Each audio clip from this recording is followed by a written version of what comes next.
Ladies and gentlemen, welcome to Spawncast episode 220. Everyone's here but MVG.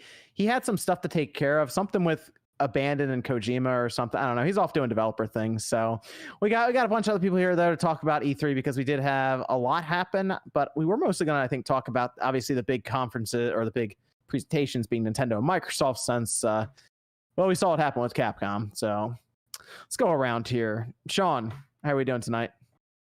Watching the Brooklyn-Milwaukee game. How's that going? Go next. Go next. Next turn. Shut up. No, it's a good game. I don't know how it's. I can't really get a feel for it though. As far as one team, I don't know. Brooklyn's starting to heat up, so they're up 9. So it'll be interesting to see. Okay, very good. We got OJ, player S. What's going on, OJ? What's up? Good to be here. Another. I'm actually here, which is interesting. Yeah. So it's always like the question if he's gonna be first here or not. First time ever. Yeah. First time. Yeah. Definitely here. So there you go. Got Max, Dreamcast guy. How's it going? Hello. Happy to be here. Got Max here. We got Jordan Fringe. She's like the star this week, the past couple weeks on YouTube. Mm-hmm. Yeah. Let's go. Glad to be here, though. We got Miss Click. Click, how's it going? Hi. Yeah, good to be here. We have Click here. Then we have Nate the Hate. Yes. All right, good. He is here. I just got home. It was my grandmother's birthday, so went out for that tonight. Wow. Very Happy nice, birthday, very nice. Grandma. Where'd you guys go? Anywhere good? I think she wanted to go to Cello's. It's a local place. Okay. So we ended up at Cello's so she could have some chowder. Okay. Chowder? Isn't it chowder? No, chowder. Calm down, French chef or French waiter. No, it was Diamond Joe Mayor. Quimby. Yeah. It's chowder. Say it right, Frenchie. Chowder. Then we got Evan, of course, monitoring chat, hanging out. Good to have Evan here. Very good. So we had a fun week. A lot of E3 stuff happening, right? Yeah. We'll actually talk about E3 overall as what because that was I'm just curious everyone's take on E3 as a whole, like completely as an entire show compared to some of the other Fantastic. the other E3s, which we'll get into here soon. But You see the Summer Games Fest? That was great. Yeah, gosh. What? Evan, do we want to start with a Discord question, Evan, while I pull up? I guess we'll start with like Microsoft's show and then we'll go from there to Nintendo and then we'll talk about E3 overall. So all right, we'll just start up with what is a game that has taught you a real life lesson, and what was the lesson? Metal Gear Solid 2. The government lies to you. For some reason, Legit. Portal, I feel like I had some trouble with spatial awareness for chunks of my life, and I feel like Portal in a weird way helped me realize like force and kinetic energy in a way I hadn't, which sounds weird, but like Portal felt like it grew an extra part of my brain. Mass Effect is the only answer here. No matter where it's always you Mass are, Effect. where you are in the world, in the universe, species can be freaking douchebags. They can be saints. They can be horny. Anything. They can be anything. It doesn't matter. Anybody can be anything. So you have to treat people individually, no matter what species they are or how they are or anything like that. That's Mass true. Effect. Yeah, that's a deep question right off the bat. I mean, we were just talking about it, and people are probably gonna hate me for this, but Metroid Other M was just talking about you can freaking run from your past. You can think you can run from your problems, but you're gonna confront them again sometime. And you gotta learn to deal with that and to overcome it, and also to deal with grief. And everybody's gonna deal with grief different ways. I outrun my problems. I'm fast. What are you talking about? Well, I'm not. Problems can't catch me. Okay. So E3, we had a bunch of shows, but for the most part, I think everyone's really just talking about 2 of them. It's just Microsoft and Nintendo, because we had Square, we had Capcom, we had Ubisoft, and I think for the most part, all right, so if we had to throw out the other one, like move Nintendo and Microsoft to the side, which conference after them was the best one? Limited run. Limited run, true, but I'd say of typical conferences, Ubisoft still sucked, but I feel like Ubisoft, at least, I do think Far Cry 5 or Far Cry 6 looks pretty good. So it's a big gap, but there's Ubisoft. Ubisoft, yeah. Ubisoft would probably, like, if you take out like what's that, the Devolver Digital take Devolver, out them, yeah. take out them. You know, Ubisoft, because they actually Ubisoft showed. I mean, they had the Mario plus Rabbids. That was the first time that we saw it. Was even though it got leaked kind of, but still, it was still. I think they closed out. They probably had the most impactful game with. I mean, for a lot of people, Avatar is a big deal, obviously. So Avatar game, you know. Yeah, they actually had a closeout. So Rainbow 60. That game didn't look horrible. I think they just showed it for too long, but it was kind of cool. I agree. I'm gonna play it. Yep. And then you know what? I've been looking at Riders Republic more and more, and I think I'll try it out. Looking at it, so like I said, though. It feels like it's a microtransaction game. Well, that's why I need to see more about it first, but I might try it out as we get closer and like if the reviews are decent on it. But there's a lot of snowboarding games coming back, which is interesting right now. So, but yeah, I guess Ubisoft. If I had to pick between Square, Capcom's closeout was esports. So that's like that's tough, right? So between those three, it's probably Ubisoft, I would say. Looking at it, but. I guess we can start with Microsoft because Microsoft had, they announced a lot, right? I think they had just over 30 games. I think it was like 31 games they went over. That was good. No Amico? Come on. Farkle? It was announcement after announcement. Like we only heard, I think we had Todd Howard, Sarah Bond, and then Phil Spencer. I think those are the three people that talked during the show, if I'm not mistaken. But otherwise, it was just they went from trailer to trailer. It was very quick, very seamless, and we didn't have a lot of downtime, which is good. They started off with Starfield. Starfield is coming out next year, November 11th, 2022. That is an interesting thing for them to announce a release date a year and a half out. We had, who was it? Washington Post leaked it early, but they didn't show much of Starfield here other than just an in-engine trailer, which you keep hearing in-engine, but I was kind of hoping they would have done a bit more with gameplay for it, but I guess considering it's not coming out for another year and a half, they're like, hey, you'll see it next year. I think it's a bit safe to give it a release date that far. It's also a symbolic release date, like with Skyrim being 11/11/11 when that came out. So it's also, it just looks nice to see that on paper and it gives people hype for it, but it's safe. It gives them a year and a half and they don't have to be like, oh, it's coming out in January and now we have to maybe delay it because we gave a date too early. And it was obviously different than how Bethesda's recently been doing it with their last couple games where they've announced it and then it comes out a couple months later. So this is the first time in a while where they've truly had something so far out. But I think this is one of the first times, especially with such a big game, that you can truly feel the impacts of the last year of development. I do feel that this game was probably going to be a hope for this year, and that didn't happen because of development throughout last year. So.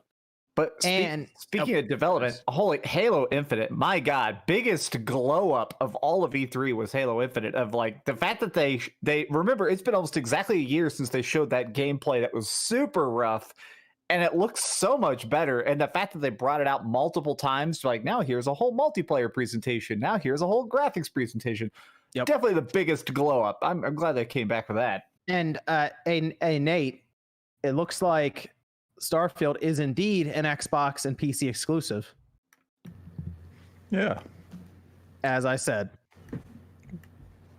Well, there was always a chance that it could have come to the other platforms. You were right about something. You were right about something else in Nintendo's shows. That's why I'm saying this now. I'm taking my victory here. It's one of those things where it really came down to release date. If Starfield did come out this year, then the chances that it was going to come to PlayStation were considerably higher. They weren't going to scrap a project that was 6 months out from release on another platform. They could have opted to go with a timed exclusive release, but as we've even seen the interviews with Pete Hines, where they keep asking him, like, how do you feel about this not coming to PlayStation? And he shows great reluctance. He is more or less implying, you're still going to get some of our games on other platforms. Moving forward, this is going to become less and less common. Starfield is probably the first major release from Bethesda that we're going to see exclusive to the Xbox. Indiana Jones, we still don't know the fate of that game. I bet you, I'll say it now, I think it's Xbox PC exclusive. It probably is, because this is a game that's not coming out until like 2024. So it would make sense that it is Xbox exclusive. I hope Harrison Ford is still around then. I'm sure he will be, Sean. He's filming Indy 5 right now. Well, no, he's an older general. He's like, what, 80 or something? Yeah, and he hates being alive. Damn. 78. Okay, he has many years ahead. That man frowns when he wakes up. You can tell. I mean, Starfield always felt like it was one of those on the edge releases. It really came down to the release date. It being late 2022, another 18 months of development. That's easier for a company like Microsoft to look at and say, how much money have you put into that PlayStation port? Oh, it's this amount of millions. Cancel it. We're fine with that. Let's get focused on the Xbox and PC versions. That's where we're going to make our money. But that was really the timing of basically cross. If it was going to be multi-platform, it probably had to release this year. Any window outside of 2021 was going to push it to exclusivity for the Xbox brand. But like Elder Scrolls 6, that's going to be Xbox and PC as well. You would imagine so, yeah. Like we know the Elder Scrolls Online is going to remain multi-platform because they have tons of users across all of them. They're not going to cut them off anytime soon. And we know basically any game as a service we know is going to continue to be cross-platform. Yeah, they might even cloud stream that thing onto like the Switch at some point or something, the way Nintendo's doing with all this cloud stuff. So maybe. You never know. You never know. And then we did have Halo, as Max said. We just want to talk about Halo as I'm going down this list here. Halo Infinite got shown as multiplayer. Mostly, they showed a very small cinematic trailer that we really can't pull much from, and then they had some panning shots of the scenery and the landscape that I guess we're going to be running around in. But the multiplayer obviously is something people are curious about, and it looks good. They also did a 12-minute multiplayer overview, and it sounds like they're trying so hard to sell this to like the older Halo fans like myself, with what they were saying and what they were showing. That at grappling hook, which looks cool, and you use the equipment whenever you want. You don't just pick it up and use it. So like there were some pretty cool things in there. It's going to be free to play, as we already knew. So there's not even going to be an Xbox Live Gold restriction at all, obviously. So that's just going to be, you just download it and play it, and it's going to have cross play, cross progression, the whole thing. So I'm ready for it. It's a bit weird to think about this, but the fact that it seems like a lot of the major shooters are not going to have a campaign this year. Battlefield's not. It sounds like Call of Duty. We still haven't even seen Call of Duty, so we don't know. It's weird to think that this might be our one major first-person shooter single-player campaign this year. Might be Halo, which is really weird to think about. I think Call of Duty, I think they said that Sledgehammer is working on a campaign. They seem to, I think they stressed that a bit. So I think it's going to be, I think Halo very well could have the bigger campaign overall, since they're going to try to sell the game at $60 just on the campaign, since the multiplayer is free to play. So that'll be interesting to see if they can make that work. I feel like they Game Pass though. Like I think Xbox is like, okay, you know, if we sell some copies, that's great. If not, everyone's going to play it on Game Pass, which is what we want them to do anyway. Yes. So I don't think it would be a big L for them or anything like that. Yeah. We doing some campaign co-op, right? Oh yeah. We're doing some multiplayer. Oh, Sean's not. He won't do that, but we'll play multiplayer. Oh yeah. Multiplayer, yeah, but I love the Halo campaigns. No. How do we feel about microtransactions within multiplayer? It's gonna be just cosmetics. It's gonna be battle passes that you have to buy, and the idea is the older battle passes you can buy, and then you just earn experience towards it and unlock cosmetic stuff. You can buy like multiples and then select the one you want to work towards, that kind of stuff. Or I guess just not buy a battle pass. I don't know. I guess that's how it works. It sounds less intrusive. I mean, I don't like the idea of microtransactions, but it sounds like they're doing it in a way that people who play more are rewarded more, which I feel like is the way to do it. Right. I mean, it is free to play. So whenever you hear that, you go, okay, what's the catch? And I guess that's like it's certainly better than what it could have been, which would have been like loot boxes, how EA does some of their FIFA Ultimate Teams or any of that. So it's like, battle pass. Did you hear if you get a free Charles Woodson Ultimate Team this year with Madden? Oh, good. Can't wait. We're talking about Halo still, and I was waiting for that. Charles Woodson in Halo. Woodson. You can use Charles Woodson in Halo too. Why not? Hey, no, I put Ronnie Lott in there. Here's the weird thing, though. No release date for Halo. Oh yeah, I realize that. I think they're just waiting because you have Call of Duty, you have Battlefield, you have big games like Horizon doesn't have a release date and stuff like that. I think they're just kind of playing the wait and see game, and maybe they don't even know, because they of course said that it's just the first season of Halo's multiplayer, because it's going to be evidently a 10-year thing, which I don't believe. Yeah. But... I could see it as a case of they have an idea. They know the multiplayer will be ready this year. They're going to do the multiplayer flight beta relatively soon. They may just not have an idea of when they'll have that campaign ready. So they don't want to date Halo just yet, because you could come out and say the Halo multiplayer free to play is out October 18th, but the campaign won't be ready until December 2nd. You know what they and then could people do? be like, whoa, wait a minute. You know what they could do, because they were pretty serious about not separating them and launching one without the other. They just frame the multiplayer releasing now as a beta. And then it's like, oh, now we're going to launch it and the campaign's there. This is the official launch, even though it's been out for 3 months. You could do something like that if you decide to like remove certain features and then it's fully launched with the game, you know, whenever later this year. It just feels as though that campaign is the one thing holding them back from slapping a release date on it right now. It's definitely that campaign. We've seen so little of it. That's the weirdest thing to me, is they keep showing like, here's a wide angle shot of Halo. All right, now back to the multiplayer maps. Like, it seems real early. Yeah, but it's got to be that campaign that's holding everything up, because the multiplayer looked pretty solid when they were showing it off. So I'm pretty much ready to get it and start playing, leveling up, going through the ranks. I think it'll be a lot of fun. That grapple hook looks like a real game changer for the multiplayer. Fun. Yeah, that's a pickup from what they were saying. So it is a pickup. It shouldn't. That's what I thought they were saying. So it shouldn't be game breaking necessarily. If that's not a pickup, that's going to be interesting. Oh man, if everyone had being able to sit there and be like, oh, got you, bring you out your gun really quick, boom. That would get out of hand, I think. So it feels like a power weapon almost is how it should be viewed. Yeah, it'll probably have a playlist that gives it to you by default, though. Yeah. Oh yeah, because you'll have custom game types and all this stuff. We'll be able to like Spider-Man all over the place there. So Spider-Man could be the new infection. What do you think they're launching? Let's just take some guesses here. When do you think they're going to launch this multiplayer? Because we know Battlefield's October. I'll just take a guess and say Horizon's in November. Call of Duty's probably in November. Horizon? We're talking about Forbidden West. Yeah. Okay. Yeah. I don't know if that's early December, maybe. I kind of want to put Halo in early October. Early October. I was thinking something like late September, first half of October myself. I'm thinking Call of Duty hits a late October release. Or October right next to Battlefield. They don't even care. They just kick the door in. I mean, I like it. I mean, unless since they haven't really showed anything off, it's possible that they'll push it till November. But didn't the last Call of Duty release in October? I don't know. I'm playing Battlefield. I don't care. Yeah, I think it did. Yeah. We think you throw Call of Duty off the cliff. There has to be a casualty with this, though, right?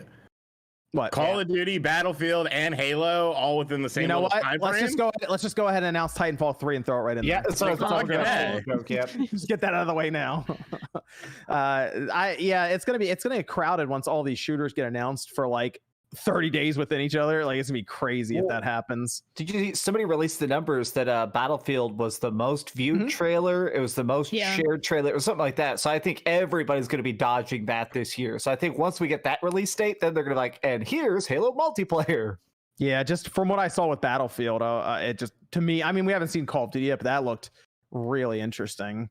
Wait, so we're talking about just the multiplayer or simultaneously launched with the campaign? Do we think they're going to separate it? I know they said they didn't want to, but like, I feel like one of them, it has to come out this year. Like, I cannot see Halo fall into 2020. That would be wild if it falls into 2022. So even if they run an open beta for so many months, I think it's showing up this holiday at some point. Okay. So I think I think I'm going with Nate though. Late September, early October, somewhere in there is what I'm thinking. It has to stay away from Forza, I feel like, at least because I feel like it won't be in November because they want Halo to account for a month of signups on its own. So like that's kind of how I'm viewing it, with them like doing Game Pass strategy with it. Stalker 2 was also shown here. Evan, you're a Stalker fan, right? Yeah, kind You're of. a stalker, right?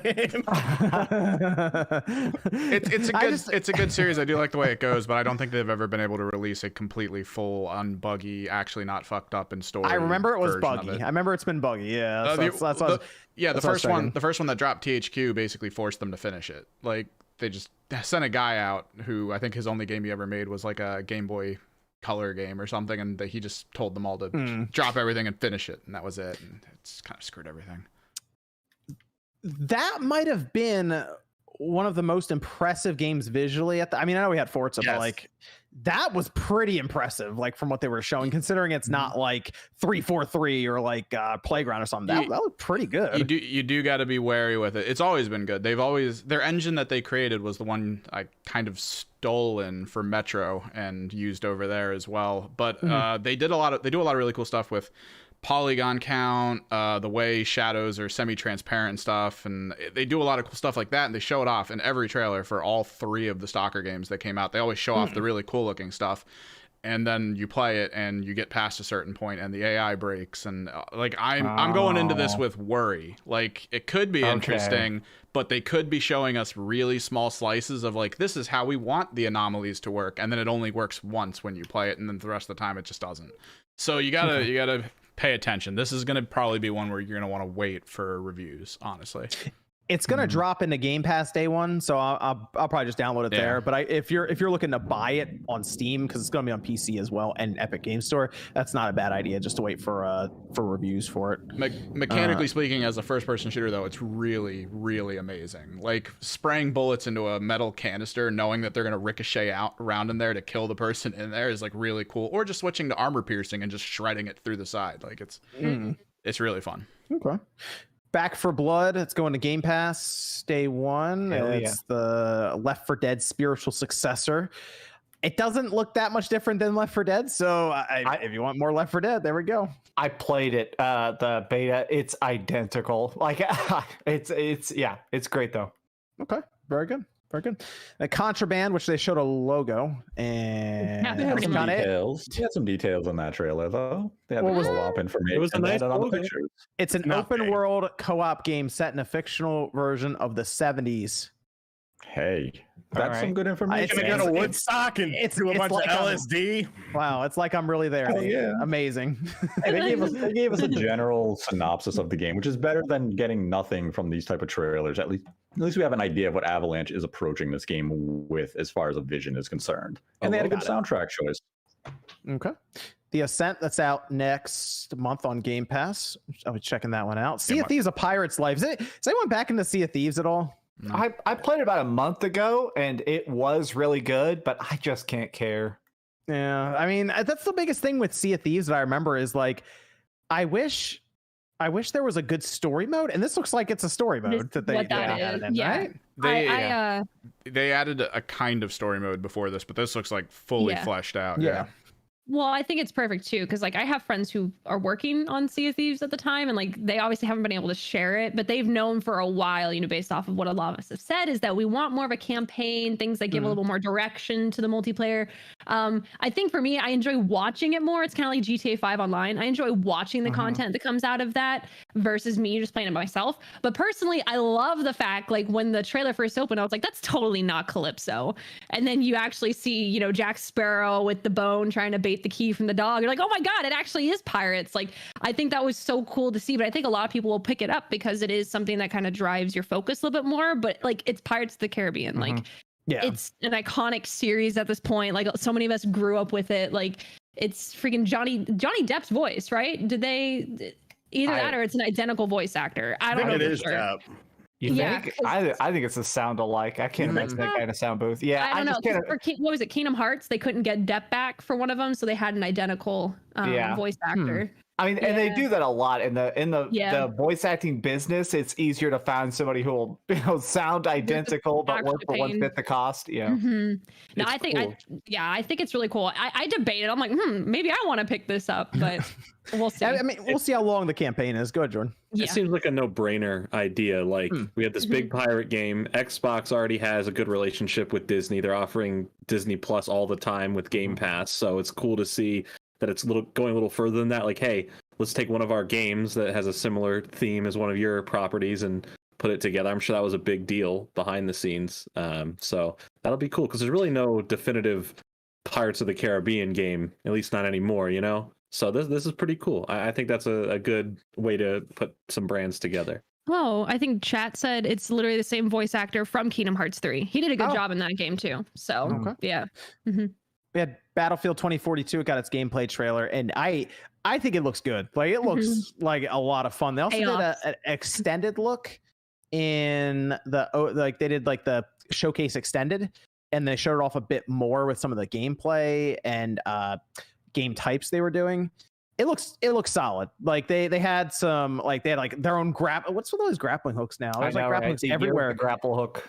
I mean, it looks like it's just absolute mayhem with 128 people on a map. And I think it could be a lot of fun if you get some friends together for it. Dude, those storms, that's the most interesting idea. Cool. Is like when they got on the elevator and went upstairs and there was the helicopter getting sucked up by that looked, because I feel like that's the thing that people have realized most with online shooters now is that it's about making the toolkit and then you make your story inside the toolkit. It looks so fun. Yep. They had like the ice level, or kind of like where you're up in like the Arctic or whatever, and you're like kind of rolling around these boats, and it looked really cool. But I like the idea of the dynamic weather and the destruction, because they mentioned Evan that they were doing a lot of destruction elements that we liked even from Bad Company back in the day. I was talking to my buddy about it because we are thinking of getting back into it, and the one thing I think we're worried about at this point is they did talk about operators being a thing that are going to over time they're going to add more and more to the game.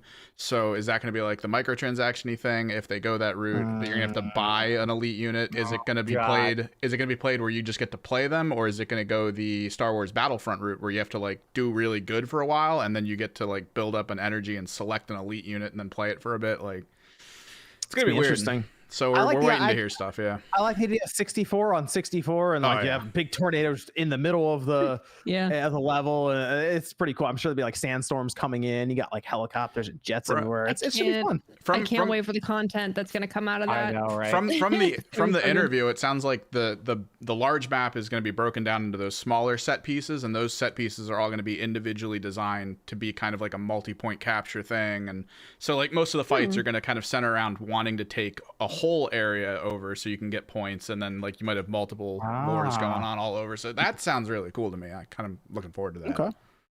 Yeah, looking forward to that one. That's out at the end of October, so I think that'll be a lot of fun. 12 minutes, described as Groundhog Day with murder. That was shown years ago. Yeah, right? We've been seeing this for a while. People seem really excited about this game. It seems really cool. Doesn't that description also work for Majora's Mask? A little bit. Yes. I mean, it's from what they've shown, I guess it looks interesting. I don't know. I'll see more, I guess, on reviews and stuff for it. Psychonauts 2. Looks better than anticipated. I'm excited for Psychonauts 2. I mean, it's been a while since we've had the original Psychonauts back in like the original Xbox PS2 days, and that's August 25th, right on the Game Pass. So I'll be checking that one out too. Always a fan to see more of that. And Diablo 2 Resurrected got shown with a release date of September 23rd. Slime Rancher 2. Hell yeah. I did not play Slime Rancher 1. Come on, man. Everyone did. It looks cutie, but I've never played Sean, it before. tell me. What Slime Rancher 1? Well, there's like ranches and you go around and you slime them. Like Splatoon? Yeah, and like kind of like that game Pooplers on the Nintendo Switch. Oh, Pooplers. Did anyone see that game and know what I'm talking about? I have no idea what you're talking about. Okay, it's a local co-op game where there's 4 babies and they shit with different colors. So it's like Splatoon with babies shitting, and you have to get them area. Look up. I remember seeing a trailer for that. I was like, I don't want a code. I refuse to believe that exists. Yo, that's video game birth control right there. Terrible. Wow. Oh, we did have Shredders. That's coming to Game Pass, I believe, day one as well. That's coming out in December, but this is another snowboarding game. Yeah. We talked about Riders Republic and now Shredders. And okay, so Nate, you said you wanted Amped. Yes. Guess what game this is modeled after? Guess what game this is modeled after? Probably 1080 Avalanche. It's modeled after Amped. Oh. Well, I guess it's as close as I'm going to get to a new Amped game. Yes, that's what the creators said. They were like, we're big fans of Amped, so we're going to make a snowboarding game, so we made Shredders. I think their logo is terrible, and they need to fix that. Otherwise, I think, you know what? This looks... They did more talk about this during that game showcase extended. Jordan, they're kind of using the skate setup, where you have a stick for your feet, the board itself, and then you have the other stick for your rider. And from what Yeah. So it has kind of that kind of control scheme, which is good. But from what they were showing, I mean, visually, it's pretty impressive with how the snow moves when you're actually like snowboarding. It has some arcadey kind of elements too when you're like going down the mountain and doing tricks. And I think I'll check this out. You know what? I think I'm ready for a new SSX game at this point. We've seen these snowboarding games. You know, I'm ready for like a company to come in and just throw some money behind it and actually do it. What was the last SSX game we had on the PS3? Was there one? Yeah, there was. There was on the PS3. Yeah. I'm biased. All right, didn't it? Yeah, I don't think it was that great. Yeah, it wasn't Okay. It wasn't I'm very biased. good. I want another 1080 Avalanche, man, because that to me was like the True. equivalent of Tony Hawk with the freaking soundtrack and everything. Yes. Yep. Person who made that VR game. Click, get on it. What VR game? They made a snowboarding VR game. The person who made 1080. No, they did not. What's the name Yeah, of they it? did. It's out now. 360 Avalanche. It's out now. No, it's not called. No, it's not. You almost got me, Jordan. The Avalanche. I think someone in the That'd be worse though, because it's What was the 1080. name? It's going You backwards. can see It's a all little bit of a around now. backstep. Like Xbox One, you got to go down in numbers for the sequel. No, someone, dude. someone in chat can probably bring the title up, but I think it's even on the Oculus Quest. What is it I called? think John Riggs played it. Do they have Yeah. do they have Cauterize on there, dude? Get me the soundtrack. I'll be going. I don't care if it's DMCA. Get me Carve snowboarding. Carve snowboarding. There you go. Bar snowboarding. Well, I Yep. need a reason to get a VR. So Yeah, I think it does work on the Quest, I believe, is one of the things they were mentioning during their gameplay demo for it a week or two ago. So there you go. Click, check that out. Carve snowboarding. Hades coming to watching it. Game Pass. That's good for Hades. You know, good more people to try it out. And PS5, which I know is off top. I just bought it on PS5. Nice. And that means they got the Game Pass check. So good for the studio there. That's August 13th. Atomic Heart. This is like an open world. Looks kind of like has some BioShock. I feel like we saw looks to it. trailers or video for this like 6 years ago. Like I really do. We saw something on it a while back, but Okay, then we had Replaced, which for a lot of people was like one of their favorite games from E3, one of their favorite. Yeah, that reveals. looks fantastic. It What was looks the game? Replaced. It's Oh, the yeah, it 2D, does look yeah, dope. the 2D one. Yeah. Yeah, like the art style is very interesting for this game. Yeah, that looks amazing. I can't wait for that game to come out. 2022 coming to Game Pass immediately. They had the atmosphere they laid out was pretty good. It has like this effect where you're basically pretty far away from the character and you're almost on like the ground kind of. The way they have it sort of laid out, so you're very aware of like the scene leading up to the character, so the ground, and it has this weird effect of that moving independently from the character. So I just like the art style. I mean the story, obviously we'll see all of that with how it plays, but visually it certainly caught a lot of people by surprise. So that's an interesting one there too. Outer Worlds 2, they just threw up the logo. Like that game's not coming for a long time. That was a good trailer. the trailer was hilarious though, because it's not wrong. Yeah. it was either going to be that, or it was going to be a Fable trailer, depending on how they were, how the announcer was speaking. I was leaning Fable at Ooh. first, and then they went into space. People were talking about that in the chat. They're like, "Oh, this is Fable." They just It messed looked around like with Fable off the thought it bat, was but then you Fable. started seeing little things like, okay, yeah, this is leading towards Outer Worlds. Outer Worlds 2, Age of Empires 4, Age of Empires fans, October 28th. There you go. PC Game Pass day one. I think this is a game that on the Xbox will also use keyboard and mouse, I believe. Thank God. Or was mentioned. Yeah, that would have been interesting with a controller like that. I mean, you could probably still use it, but like that would be, I don't know how well that'd work with Age of Empires. Flight Simulator, Xbox Series X, and that is happening July 27th. Yeah. I'll finally try it. Land anywhere. And it's going to have Top Gun. Where's MVG? Oh, finally, How many gigs is that game? 500. Oh my god. It's a pretty big game, yeah. Holy Yep. crap. It's half the size of Warzone, so you know it's big. Yeah. And then we had Forza Horizon 5, which is probably their big game of the show, to be honest, because the way it looked was super impressive. Like there were scenes they put up that they just kind of sat there and looked at the scenery and you're like, oh, they're showing us what they pulled the data from to make this game. And they're like, oh, nope, this is the game. Yeah, when they showed like the riverfront or the caldera, and they're like, we actually filmed this, and the cars just come driving by, and you say, wait a second, like I thought that was actually your film, and no, it just showed you the amount of detail that they've actually captured in this game in real time. It's jaw dropping. It's Forza Horizon 5 just looks fantastic. Yeah, because I'm a big fan of the Horizon series. Love Horizon 4.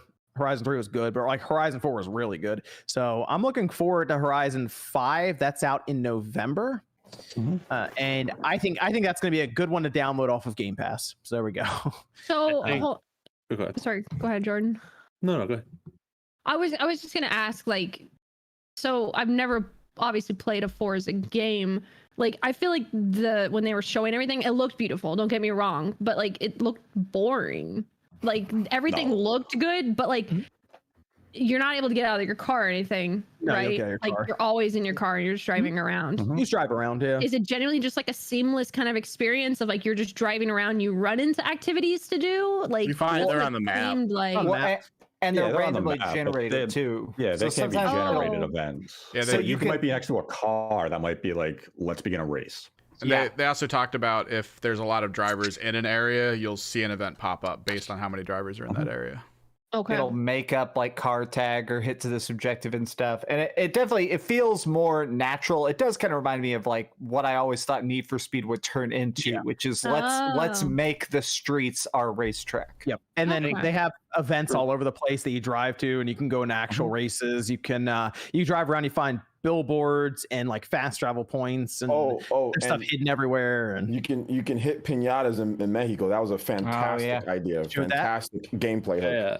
I kind of found it. Is that sarcasm, or are you genuinely? No, excited by that's that? legitimately a ran over gameplay. pinatas for about 30 seconds. Yeah. You can Oh, run- yeah, I run did over see that, piñatas yeah. in Mexico. This is like the first time I feel like I've been excited for like a Forza game. Like I kind of found it like a little bit of the opposite of boring. Like it's like, oh, you see like the cars, like, oh, it's racing. I've seen it in every other racing game. But aside from how beautiful the graphics are and how they're able to accomplish that, when they started showing off like I guess the party modes, create any type of game type you want, you can be in the middle of a race and hit some bowling pins and start doing kind of like the crazier fun stuff that like a lot of GTA Online does with their car games that you can be a part of. I thought that was pretty cool, and I think that itself is going to spawn a pretty large community of people creating fun stuff and a big way to play that. That gets me the most excited. I like when the Horizon series gets a little zany, when they have DLC with the last game for Lego or the game before that with the Hot Wheels tracks. I think that's when it gets fun, as opposed to the Motorsport series, which is beautiful and realistic and great. But the Horizon series isn't afraid to make it look beautiful, but also just say, all right, it's a playground. Literally do whatever you want. I like the Horizon series more. Yeah, it embraces that arcade route. But I love the expedition mode that they've added to this, where you're going to explore Mexico. You're going to see the temples. You're going to look for cultural and iconic landmarks. And as I said, we're going to have artists, and you're going to see some of their artwork displayed in the cities. And they've really captured that cultural essence of the region. And they're emphasizing it in a strong way where you're going to be able to connect to it. And I love that they really took the time to respect the culture and everything that this region has to offer. And I think that's really nice to see a developer pay respect. Respect the culture by hitting piñatas and driving around in a car. That is not. My daughter's half Mexican, by the way. That is not respecting the culture, dude. Like, I get what you're saying, but that is not respecting the culture. Like that's not. That needs to be taken out. Everything else is fine, but running around Mexico hitting piñatas like in a car, come on. Like, that's not respecting the culture. How many hours would you guys say you've sunk into like individual games that you've played? Horizon 4, probably 80 hours. Just driving around and doing random things. Driving around doing races, finding things in the map, and just because you also level up each car basically. Yeah, and there's different cars to unlock and stuff like that. There's a lot of cars. You end up with like hundreds of them. Mm-hmm. So it's actually pretty good. I mean, Horizon 4 is good. It's on Game Pass too, so if you already have it, you just download it and try it out. But yeah, I think Horizon 4 was in the UK. It's in the UK, yeah. So you can kind of drive around and see different bits of scenery there too. See all the rain and stuff. Yeah, that's nice. See all the piñatas is great.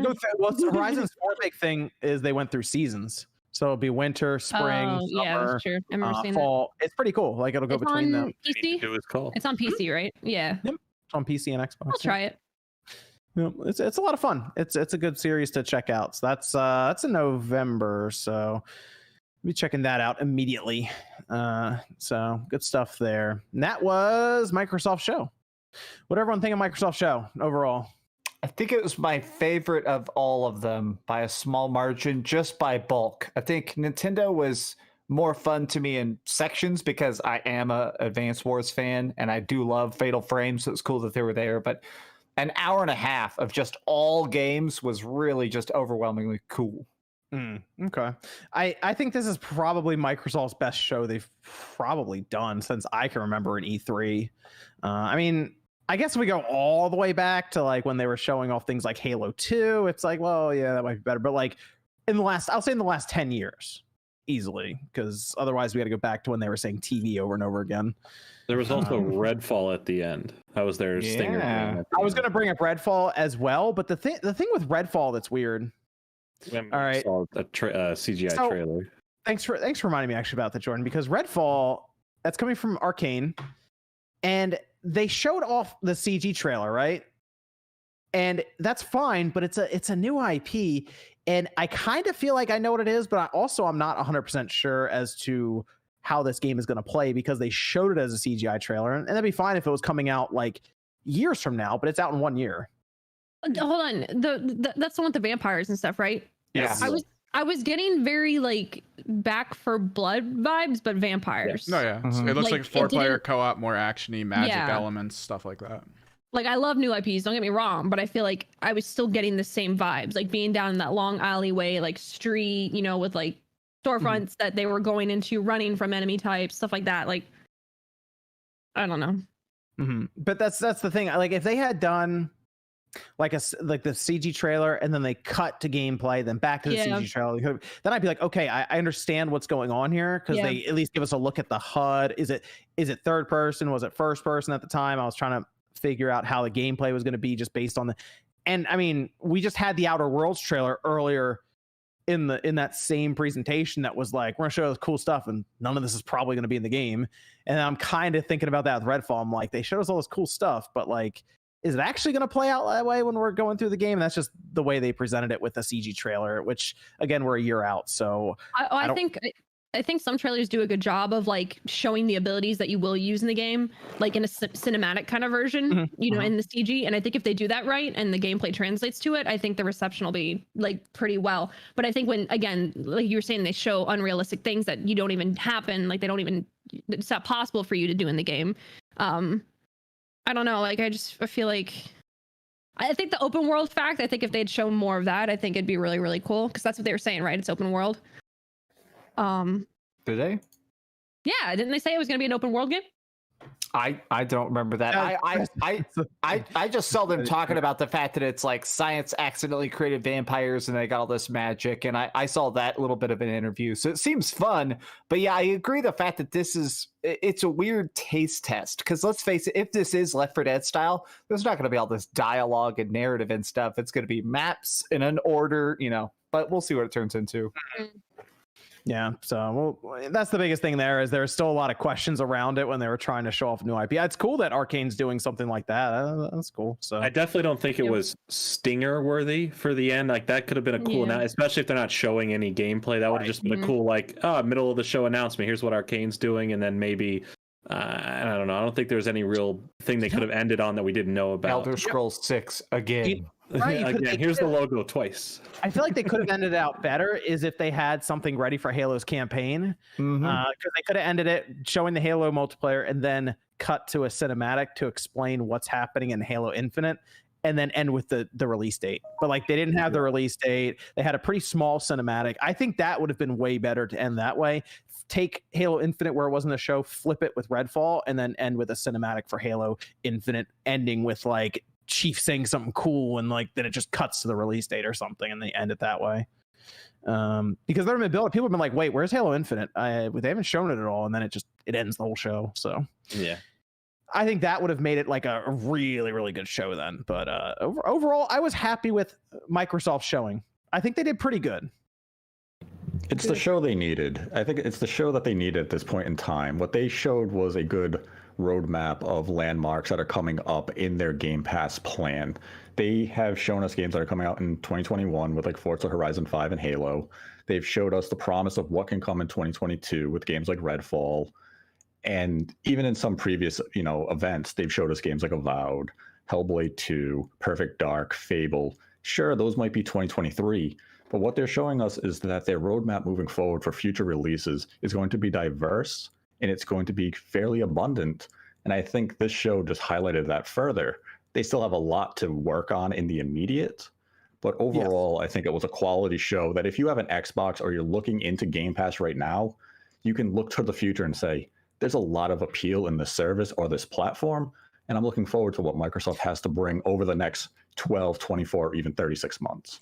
People seem to be pretty high on the show, and there was a lot of talk about buying Xbox and stuff online, so we'll see how that ends up in like the sales and all of this. But if Microsoft just gets those Game Pass subscriptions, that's all I really care about. That was the point of the show, is really showing the power of Game Pass, the value behind Game Pass. It wasn't necessarily like, look at all these cool upcoming games. It was like, yeah, but the majority of them you could get on this service. Yeah. And I think that was really hit home well where Xbox has been planning, why there hasn't been a lot over the last few years, and how their future is going to be pretty strong, it's looking like. So I'm very happy with what they showed off. Yeah, it was definitely a Game Pass moment of, here's all the games we have coming, including games like Starfield, Game Pass day one. Here's some of the partnerships we're making with third parties and indie studios. Hades, Game Pass day one. The Suikoden successor, Game Pass day one. And that's the type of promise that they are really pitching here. And Microsoft did an excellent job at that. The only area that maybe they fell short a little bit in is that we didn't see a 2021 major third-party release become a Game Pass day one. We didn't see like the Battlefield 6 moment, a Call of Duty type moment. And that is going to happen. We're going to see those level games come to Game Pass day one more frequently.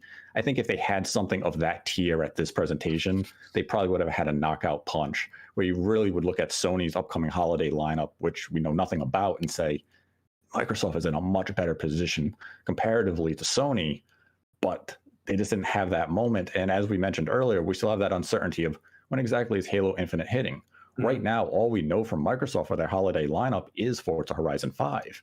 That alone won't catapult them. They need that Halo. They need some of those Game Pass titles. They need something slightly bigger. But overall, if you're invested in the Xbox and the Microsoft ecosystem, whether it's Game Pass on your PC or however you play it, I think you're feeling pretty good about what they have on deck moving forward. Yeah, I thought it was important, like that they did show Starfield. Obviously, it's nothing grand. I think the big reason that they showed off anything regarding Starfield, aside from people wanting the game, just wanting to know more about it, the main thing they wanted to know is this going to be a reason to see Bethesda games on Game Pass? Is this going to be that moment? And I think that's what they used to sell it, saying, yes, big Bethesda games are indeed an Xbox exclusive. And they silenced all the cross-gen or the cross-platform talk with Starfield in one foul swoop. They just came out and said, next November, Starfield exclusive to the Xbox, Game Pass day one. And it's kind of saying, okay, we now understand the future of Bethesda on this platform. Let's go. If that wasn't the case, we wouldn't have seen it until next E3, months before its release. They would have kept it under wraps because they would have wanted to limit that marketing cycle of this is coming to a PlayStation console as well. We want to keep you in the dark as long as we can with that feature coming out 18 months in advance. We're proud. We're pounding it on our chest, saying this is ours. You want these games moving forward? You're coming to us, whether it's on PC, on our hardware with the Xbox. Game Pass, however you get it, this is it moving forward. Here's our statement. Sony, it's your move now. Yeah, I think the only thing with Microsoft's presentation is there isn't anything like super impactful. Nothing that got people hyped on a stream or something crazy happening. It was pretty straightforward. Everyone just kind of hung out, watched it, like, that's pretty good. Okay, that's cool. Kind of just going through it. Whereas if you looked at what Nintendo did, they had some of those moments in their presentation, which we're going to get to here in a second. Otherwise, though, it was a good way for them to kind of fill out and work to sell Game Pass further. So, Evan, do we have a Discord question? We can go with kind of a joke question. Did development of Bayonetta 3 get handed over to Valve? Yes. No. Nintendo says it's still in the works and it's coming. It's in the works. A lot has happened with this game. We will eventually see it. Oh god. That's the simplest way of putting that. I mean, look at Platinum right now. We can look at Babylon's Fall. High quality stuff. Babylon's ass. It definitely did fall. You know, That's all. There's a lot going on at Platinum. They were hit pretty hard with COVID, so we will eventually see Bayonetta 3, and let's just hope that it is up to the quality that that franchise typically delivers in terms of gameplay. But what are we seeing? as to when we see it, Nintendo said put that thing. That or back up. Metroid? What are we getting? We're saying Bayonetta 3 first. You still think Bayonetta 3 before Metroid 4? I would hope so. Because we haven't seen anything from either. They're both uneven playing I field. hope so. Yeah, right. What We've if seen they were the logos. same year? Would you guys all lose your minds? Battle the It'd be a good year for Nintendo. Yeah, good year. 2023 is gonna be nice. We got another Discord question. I'll go through some of the super chats before we go to Nintendo. Any thoughts on the Tunic demo? Yes. You know what? Tunic, it's good. It's harder than I thought it would be. it has a Dark Souls vibe. It does. I'm a little surprised, actually. I was going through it. I was like, wow, this feels harder than I thought it was going to be this nice little game where you're kind of going through as a little fox with a sword. You start with a stick, right? So you start hitting things with a stick. Eventually you get a sword and a shield. You're like, that's cool. And then the thing just smacks you and you're dead. And I'm like, whoa, what? Yeah, the game just kind of kicks your ass right away. It's fun. I think the visuals are nice. The display's nice. My one gripe was that you have to roll first to get the dash. Yes. I kind of wish that was just assigned to a button. That's a good point. But overall, I liked how it played in the demo. It has my interest peaked. But yeah, I'm looking forward to the full release when it eventually happens. Absolutely. Puck says, does anyone else notice the similarities between Metroid Dread's Emmy and the Amy robot from the 2000 movie Red Planet with Val Kilmer? Even down to the way they move. True, yeah. That's a good analogy. I thought about that too. That's a very obscure reference. Is it? I watched a movie in theater. Jeffrey says, all I want for Father's Day is a Sixers win. Trust the process. You hear that, Sean? Good luck. After that fucking meltdown, good luck. They don't deserve to win after that meltdown. I'll go ahead and say it. Bringback says, good to see you all again. RGT, go ahead and buy Balan. Your fate is sealed. What was everyone's favorite or recent import for the Switch? My recent import is about to be the Ninja Gaiden collection. Same. It should show up hopefully this week coming up, I think. I would think so. Yeah, I think mine's coming in this week. Okay, good. This week. You know, I can't wait. I can't wait till Sean has to play Balan. I can't wait, dude. People are delusional. Sean, how many copies of Metroid Dread are you buying? 2. All right. I've already bought 1 and I'm buying it digitally so I can actually play it. Did you see that Amazon best-selling game on Amazon? Did you see that? Did you see that, man? I'm just saying. Wow, because no Nintendo game ever gets on there. What about Fire Emblem, bro? How did Fire Emblem do? It only did 3 mil, and that has Japan. Dude, Watch my video from today, god damn it! I go over all of this. The video's corny as fuck, dude. Like I watched I had people that I rarely talk to reach out to me, other content creators, and say, hey, you know what? That was a good video. I like how you brought up why people might feel like that and the statistical data. People hate facts and numbers and statistics. It's ridiculous. You're just motivating thousands of people who have no interest in the game to buy it to spite you. It's true.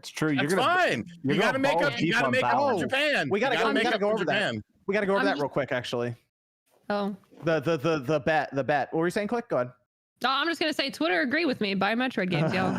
Did you get 3 million people to agree with you? Maybe. It's a lot easier to click a heart than it is to drop $60 on a video game. Yo, it's going to be 3 million plus. You know what you left out of your? By the way, your video. I actually liked your video. I said it's corny. I say lots of stuff's corny. My videos are corny. Listen, I like your video, but the one thing that you left out was the Switch effect. You left that out. No, I didn't. I talked about it towards the end, and I talked about Fire Emblem towards the end.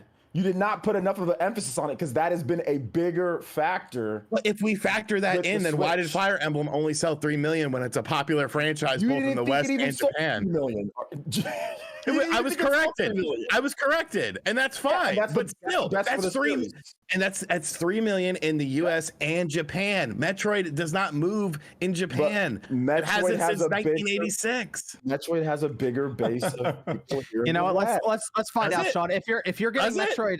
If you're getting Metroid Dread, go ahead and hit the like button, and if you're not getting it, hit the dislike button. I think people think that like I hate Metroid or something. It's like no, I look at that would be like this soda sold one copy. Only one person in the world bought this soda. I bought it and I really enjoyed it, but nobody else bought it. Oh no, that's the best soda ever. Everyone buys that. So okay, let me bring this up to you. Statistics. Let me bring this up. Okay, where's the Pikmin 3? So Pikmin 3 can move 3 million. 1-2 Switch can move 3 million, or Pikmin 3 can move 2 million. 1-2 Switch can move 3 million. 1-2 Switch was the launch game when there wasn't a lot there, and casual games do better on the Nintendo Switch than other games. Look at Animal Crossing. Why did Animal Crossing sell 30 million plus? Because it's the greatest game ever? No, because it's a more casual experience that has a wider sold 20 base. Million. Breath of the Wild sold 20 million plus. Breath of the Wild was the launch game, first year game on Smash. These are all franchises that have had representation in the past, decade. Metroid hasn't, and the representation it's had in the past decade hasn't broke 1 million fucking copies. I think it'll do better. And I don't understand why people just automatically assume that this game is going to sell very well when the statistical data says otherwise.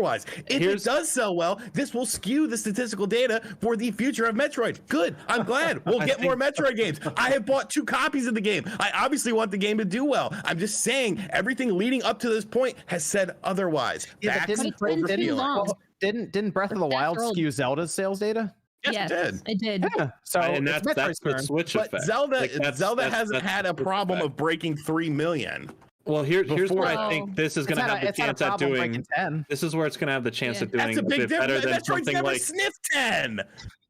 It's never sniffing numbers. No, but you're saying that it's not going to break 3 though. In a year. Not going to break 3. I don't think it's going to break 3 in a year. No. Well, here's where I think it'll. There's nothing. I'll let you talk in a second, Jordan. But there is nothing to prove me wrong that exists right now. There's nothing. You could show me Amazon. Amazon doesn't mean shit until you could actually show me statistical. It doesn't unless you can show me statistical data. That's not unless true. you can show me statistical data. Fire Emblem was topping the charts so much, and it became the best-selling. And it barely sold 3 million with Japanese support. Sean, I will say this: if come December, once we're in January or early February, and we get Nintendo's Q3 sales reports, if Metroid Dread is below 3 million, you have likely won the bet. Thank you. I believe if in the first, if it doesn't sell 3 million in those first 3 months, you probably win. It's gonna pop off. I'll put anything on this. I think it's gonna pop off. The Switch effect is so strong. Jordan, let's hear what Jordan. What were you gonna? Yeah, Jordan. Sorry. Yeah, no, it's fine. I'm thinking when it comes to a more popular genre of games in terms of a wider audience it reaches, something like a Fire Emblem, a strategy game doing as well as it did, when that's a game that definitely cuts off a lot of people's interest versus a game that's basically a first-person shooter or could have mechanics of that and third person. We obviously know nothing about what Prime is fully going to look like. I think that is going to have a wider appeal, especially also how they market it. So I do think it could have that Switch advantage of also, the Switch effect on top of that to at least push it past 3 million easily compared to Fire Emblem. Because Fire Emblem doing 3 million, being great for the series, that's still a very limited genre play type that a lot of gamers aren't into, me included. It's not my favorite type of gameplay, but there's a lot of people who are more invested into shooters, and I do think that's another effect that will play into it doing better than that. But I think you're right. I think Metroid Prime 4 will sell better than Metroid Dread will. Yeah, I would say so. But I don't, it'll have a more appeal, a niche.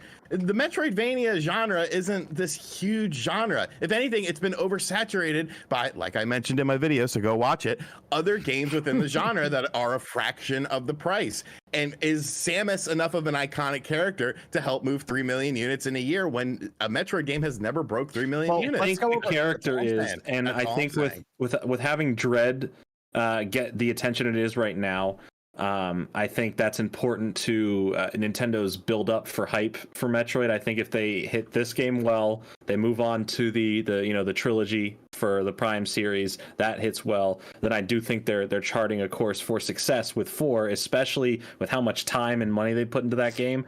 I'm pretty sure they're going to market it very heavily as their like biggest game that year that it drops. And I do think they're going to push it to make sure it sells. Everyone knows about it. Everyone's informed about it. The trailers are everywhere. I do think when that trailer drops out, it'll be one of the most viewed trailers within a 24-hour span. I think that it does have the potential to be something big, but that's also reliant on how well Nintendo gets the word out there. Obviously, they're pushing Dread hard, but Dread is a completely different game type from how Prime 4 will play. And I don't think the sales of that are directly also going to correlate with the next one. I just think it's going to be help promoting and getting the ball rolling for Metroid again, since it has been so quiet. Didn't necessarily think Dread needs to sell 1 billion copies to be somewhat successful, because it has a very limited budget, probably towards development more compared to something like Metroid Prime 4. I'm just saying that is my opinion. If I am wrong on this, I will gladly take my L. I don't care. You will gladly take that Balin L. That Balin. No problems whatsoever. He's got to beat the game and then post a review of it. No, I will say one more thing too. That the install base is very important. I think that's a factor that people aren't putting in here. By the time that this game comes out, Switch is going to be near 100 million or right around that. It's going to be 90 million plus.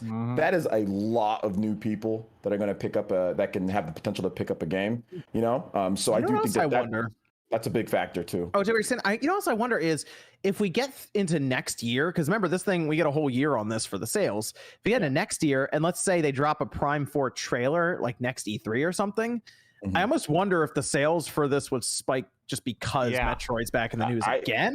I think so. I mean, that's what helped Hyrule Warriors on the Switch. That first one, when they announced Age of Calamity, Hyrule Warriors sales shot up on this one. You can't even find it physical now. Like all the rest of the copies that were just floating around are gone now. So here's I will say on that note, Nintendo has failed in that regard of not having Metroid Zero Mission, Metroid Fusion available on any modern platform outside of the Wii U. I would agree. Because a used loose copy of Zero Mission can cost you in the range of $100. Yep. Ridiculous. Yep. So I would, if I was Nintendo, get that Game Boy Advance lineup on the Switch this holiday. Yeah. Well, they're just coming in the form of actual Switch games. You know what they need to do to make sure that Metroid sells over 3 million copies? And this is just a good one for the chat. Metroid Pinata. Let's fucking go. Metroid Pinata. It's going down. Apparently, I'm angry. I'm offended. I'm mad. I'm salty. I'm just pounding my fist about some pinatas. I've got like a million people telling me stuff. Goodness gracious! I like when people say you're mad. I like when you're sitting there calm. Angry. I'm so angry about this, guys. Oh, people are offended. Okay. Hey, you gave us a good laugh. I'm reading chat and I'm giggling. I'm sorry, chat. I'm sorry. I think I'm okay though. I'm Stop right. being so enraged. I'm enraged. I'm so angry. I'm going to go file a lawsuit against them. That's what I'm going to do. I'm gonna send you some YouTube videos about pinatas tonight just to trigger you. So this is the bet now. We've moved it from Prime 4 because I want it to end before I'm 50. If we put it for Metroid Dread, it has 1 year to sell over 3 million copies. Yep. At which point Sean will buy Balan Wonderworld, play through it, and post up a review on his channel. If it does not hit the 3 million mark in the year, then Sean will just get a copy of Metroid Prime 4 for myself. Okay, there it is. Works for me. That'll work. So we'll look forward to, unless Nintendo puts out numbers for it ahead of time, the fiscal report. That'll be dropped at the end of January, beginning of February, right? Yes, sir. Yes. Okay, cool. Wait. Are we talking? We're talking fiscal year. I'm not talking 365 days here. I'm gonna go literally from the day. From October 8th to October 8th, but you only get statistics when they do their basically. Yes. So it's gonna be. It's kind of like what Nate said. If it doesn't do it in the first couple months leading up to it, chances are it might not do it, but you never know. Maybe. Yeah. So we'll look to that to see how it does. We'll get a good idea through the holiday season and its launch to see if it's like, if it comes in under 1 million copies, it's not happening like the first. It'd be crazy to see it hits those numbers like month one. It goes like crazy viral. I have a weird feeling it's gonna break like 5 million real quick. Just because the Switch install base is huge and the attach rate is so much higher. Because I remember remember when Horizon Zero Dawn came out and it sold like 10 million, and that was when the PS4 was popping off real hard. I think this is going to be one of those things where I honestly think this is going to be the highest selling Metroid by a huge long shot. Switch Pro model, special edition, right? It comes with the Joy-Cons or her shoulder pads. Easy right there. This is from Jazzy says, after your constant appraisal of the Metroid franchise, finally tried Super Metroid on Nintendo Switch Online, and it's so amazing. Next hyping it up. So excited for Metroid Dread and Prime 4. Easy day one for both. Yeah. Did you guys see how many people like this will be my first Metroid? This will be my first Metroid. Yep. Yeah, I feel so old. Don't mean shit until you actually spend that $60. Just saying. Sean's on it. Hey, they're spending. Are they not? I don't know. You tell me. I don't have any sales data to prove that. I mean, all I know is if I win, I'm also going to buy a crown and a cape and a scepter, and I will wear it on the show, like legitimate shit. What are you? Well, you ain't. We'll make. No, you're. That's not going to be copped. I'll tell you that right now. You better platinum Balin after all this shit talk. No, because here's the reason why. Because the Metroid fan base, they are not going to let this one go. Yeah, they did a great job with Samus Returns, 500,000 copies on 75 million hardware. But they were bitching the whole time about that. That's the thing that they were like, buy oh, the it should have been on game. Switch. So who cares? It's not. Buy the fucking game. They wanted a new game. That's what I was too told. bad. They wanted a new game. They get a new game here. What Federation Force? Was that not good enough for the Metroid? I don't like this either. I'm a Metroid fan. I only want a specific game. Yeah, Federation Force was not good enough. Did you see the downloads on that trailer, bro? Fuck that game, dude. That game was fucking the terrible. Nintendo Land Wii U Metroid game. That was fun. That was fun. That was fun. Cringe Lord says Nintendo's lineup. I think the next direct will be November. They did in 2015 and showed Zelda Breath of the Wild and Cloud for Smash. Just theory. I think they'll probably have something else later this year, but we'll see. We'll see. Well, I mean, they typically do in the fall, so even if it's a mini or something, I think they'll throw something out there, I'd assume. Tyler says, love the Spawncast. Get Colt Eastwood on the show. Celtiverse says if Switch Pro gets a date for 2022, Breath of the Wild released alongside it, 2017 all over again, March 3rd, 2022. Maybe not spring release. I don't know. They said aiming for 2022. That could be holiday 2022 for Zelda. Yeah, so I mean, anytime you frame something with the word aiming. It means we're kind of hoping it happens this year, but don't be surprised if we push it into We're about to get into the Nintendo show here in a second. Mac Mega says, be careful, Spawn, or you might get banned on Twitch for streaming Nintendo stuff in Japan. Oh gosh, that was a whole thing. Play says, I have never played any of the Final Fantasy games, but I'll probably get Final Fantasy Origin, the one at E3. Oh, what is wrong with you? That's a way to demo. That's a way to start it, dude. Get Final Fantasy VII remake. Trust me on that. Any other Final Fantasy. Well, the whole thing is it's accessible. It's beautiful. It's got a good story. Like start at the top, not the bottom. Even the original. No, even the original Final Fantasy VII on the Switch is really nice too, because you can just play it in the 3x speed and just blast through it if you really, really wanted to. That instant limit breaks. And also, I'm going to call you out like chat calls me out. You haven't played a Final Fantasy, you must not be a real gamer. So it's true. Fake gamer boys in chat. My God. You have to have played every single game that has ever existed. You better have had 4 consoles in your house as a kid growing up. Talk about privilege.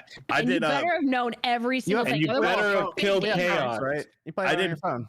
I did Press Start podcast on Thursday, and we were talking about Halo, and I was like, yeah, I've never played a Halo campaign. I don't care. And those people were like, get him, kick him off the show. What the fuck is he doing on it? I'm like, yo, I know the game, I just don't care. I am slightly offended you haven't played through any of the campaigns, Sean. I just don't care.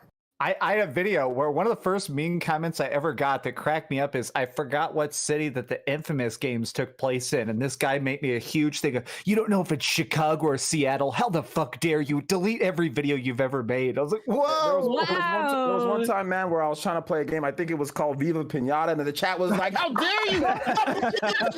I'm pulling my Viva Pinata copy down. You know what?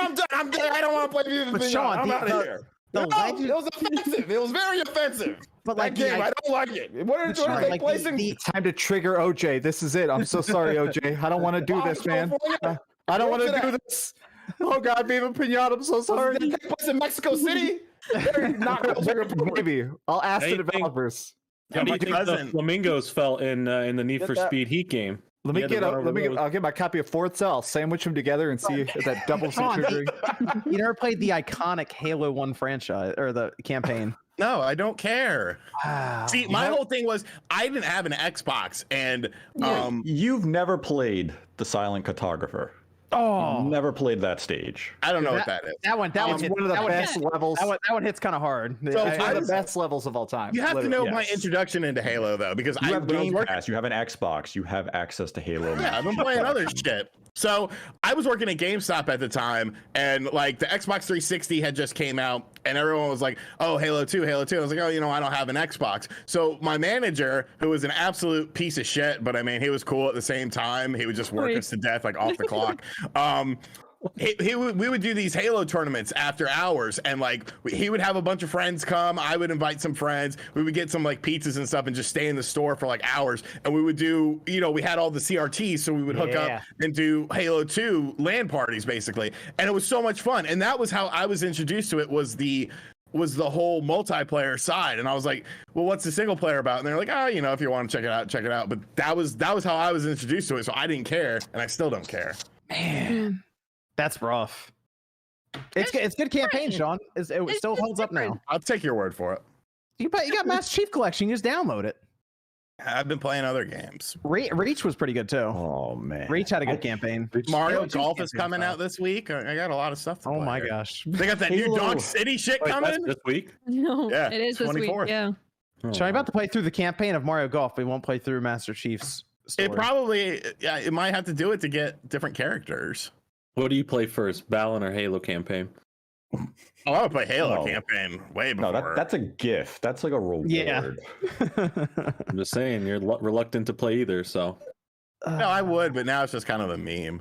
Also, we're trying to get hashtag Metroid Pinata trending on Twitter. Please, No, we're not. do your job. Yes, we are. We're going balls deep. I've got people saying that that it's political now. That's fine. So don't do that. Don't do that. We don't need to do that. Nah, dude. Pinatas are politics. You realize Metroid pinatas now. You don't even hit pinatas with sticks anymore, Sean.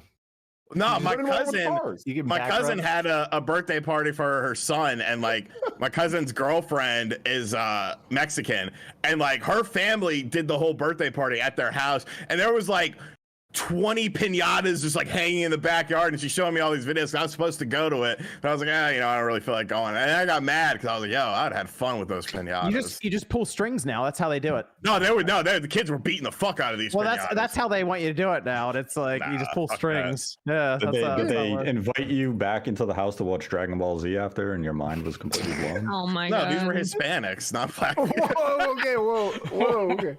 I had to. You served it up on a T-ball for me there. Jesus Christ. All I'm gonna say is, if there actually was a Metroid-shaped pinata, I would smack literally. You could probably have it made. Too many games? Are we doing that? There you go. Too many games. T-Mass says, with the Sly Cooper Easter egg and Insomniac's post on Twitter, a new Funko Pop, could you see Sony releasing a new Sly Cooper? If so, what studio? I'm gonna say probably not. That'd be cool. Bad boys. If they do, that looks so good. Oh, if they do, it's going to be like the medieval remake. It's going to be like a redoing of an existing Sly Cooper game. I mean, it'd be nice if they would do it, but that'd be really cool. So it probably won't happen. Is my take on it. Evan, we got Discord question over there. Back on Metroid Dread, if it succeeds in sales like Luigi's Mansion 3 did, do you think Nintendo will buy Mercury Steam similarly to how they bought?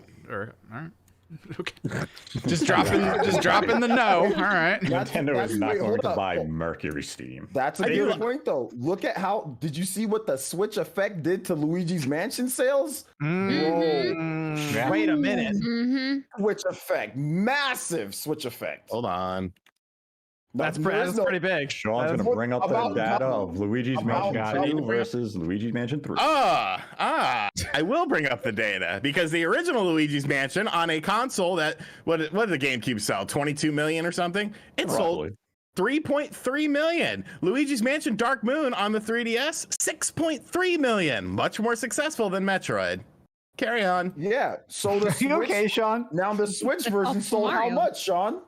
It did well. It sold 9, I think. Because of so it continues to go up because of the install base. No, it continues to go up because people like the franchise. If that was the case, then Metroid games would have scaled up as well, and they haven't. 500,000 for Samus Returns. There's no Luigi's Mansion Federation Force. So. All right, well, here's this one, Patrick. There was Luigi's Mansion DS port. But to elaborate further on the Mercury Steam question, I do believe if Metroid Dread is successful, you could potentially see Nintendo partner with them for more future 2D Metroid games. I don't think they'd buy them out. Next Level Games had a long-standing relationship with Nintendo, releasing exclusive games for their platforms. Mercury Steam, up to this point, has only done one. So they're not ripe for acquisition. They did that Castlevania game that I liked and nobody else liked. Mirror of Fate? Yeah, I liked it on the 3DS. I liked Mirror of Fate on the 3DS. I don't think that was a bad game. Patrick Sama also asked, so what are we predicting for Metroid? 3, 4? I say 5 million is what they went with. You know what? Yeah. I'm going 5 million. I'm going 5. We're going big. 2.99. That's my sweet spot. Okay, fair enough. Liam says Emmy looks like the steering wheel from WALL-E. Jeff Grubb says Starfield / Switch plus Kojima. Nate, you're gonna take 3 L's. My God. What? I don't know. Starfield / Switch plus / Kojima. Nate, you're gonna take 3 L's. So Starfield, Switch, and Kojima. What's the Kojima thing? I don't know. I think they Blue abandoned how box. you've been debunking the blue box bullshit. Yeah, Kojima's in on that. You think MVG's not here just because? Kojima is not Hassan. Leo says got platinum on Rift apart over the week, and wow, easily the best next gen game so far. I love the show, guys. I think I need one more trophy to have the platinum, and then that'll unlock. And because I'm going through the challenge mode now to finish up, like I think it's the repulsor thing. Yeah. Commander says that the Switch Pro isn't called Huey Lewis, and the new Switch we riot. I'll see myself out. Johnny says, oh gosh, RGT, what's the most embarrassing thing you experienced at the Sonic Drive-In? Oh god. Probably the fight. Okay. Cool. Yeah, you went over that, right? Yeah, probably Yeah. Probably the fight because I almost ended up going to jail. Can I tell a super short Sonic's drive-in story? They had a short thing for a while where they had an advertisement called Chili on Anything, and I had a $100 bet at one point where I could go there, and they said if you do the chili on an ice cream sundae, pay you $100. So I got it.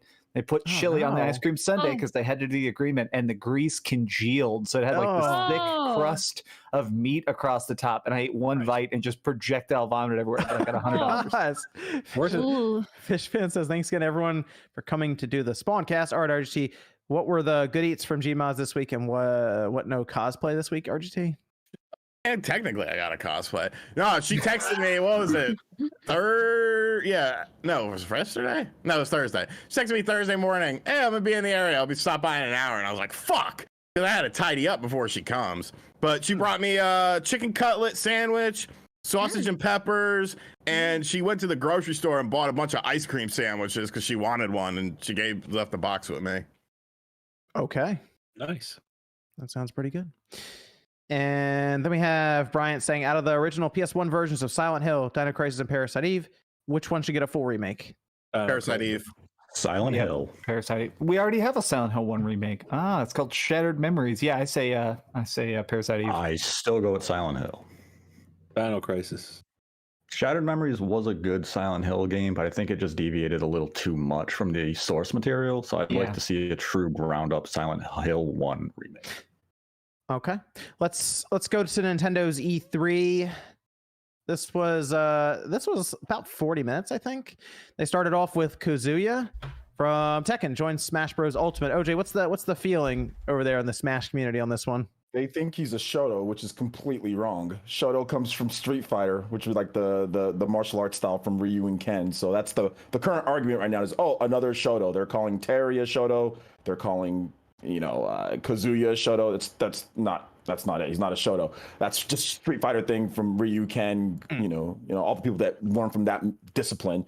So no, he's not that. But like the hardcore, like people who like Fatal Fury and all that, they like it. But a lot of like the core Smash fans, they don't know who Kazuya are. They don't know who he is because Tekken's not what Tekken was. Now we all know Kazuya, like older, because Tekken used to be like, I waited 2 hours to play Tekken 3 back in the day in the arcade. You know, like I would wait long times to play. That game was huge in the arcade then on the PS1. So I thought that it was pretty cool, you know, to see another legendary like fighting game franchise get in. We got Fatal Fury, we got Street Fighter, now we have Kazuya. So it looks pretty good. His moveset looks insane. It's very, I watch Tekken 7 gameplay all the time. I played every Tekken game. My brother was huge into Tekken, so I've seen all the moves. I'm not good at Tekken myself, but I've just been a fan of the franchise and watching competitively for a long time. So I thought it was dope to see Kazuya get into the game just because I'm a huge fan of competitive Tekken. But personally for me, I don't know if I'm going to be good with them, or use them a lot, but I do think that it's cool that Tekken got in, and it makes sense. Bandai Namco,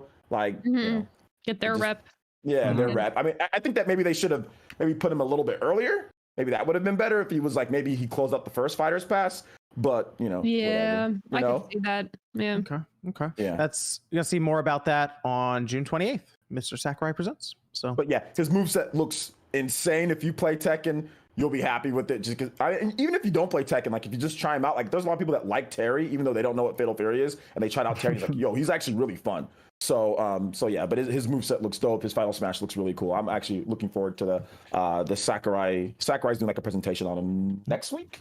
Yeah, I think next week. I do kind of wish they would have chosen Hayachi though. Yeah, same. Yeah. I guess we'll find out why. Which, you know, with Sakurai coming up pretty soon here, maybe they asked Hadara who they want, and maybe he chose. Because remember with ARMS, they asked Mr. Yabuki who he wanted. And he said, "Well, put Min Min in. I like Min Min the most, so put him in." Yeah. So they said, "Okay, Min Min." So, or maybe Nintendo specifically wanted a villain, right? Because Kazuya's a villain. Yeah, a villain or not an old man. I always thought that was the main complaint I heard about Heiichi when he shows up in other games, is that he's like 80 years old or whatever at this point. You want a younger, good fighter. Yeah. So I mean, Kazuya's a villain, and that's what like the beginning of the trailer clearly shows that he's taking people and dropping them in that, you know, in that pit. So it just shows that he's a bad guy, you know. So people have complained that there's not enough villains in the game as well. So we got Sephiroth, now we got another one here. So okay. You know. They show Life is Strange True Colors and Life is Strange Remastered collection. Fuck yeah. There you go, Nate. Cool. Yeah, finally they announced it. I mean, I don't know why they kept this game like a secret, where they're just like, hey, we have our own event. Let's not announce it again for the Switch. We'll wait a couple of days. Just get it out there. It wasn't even that well kept of a secret.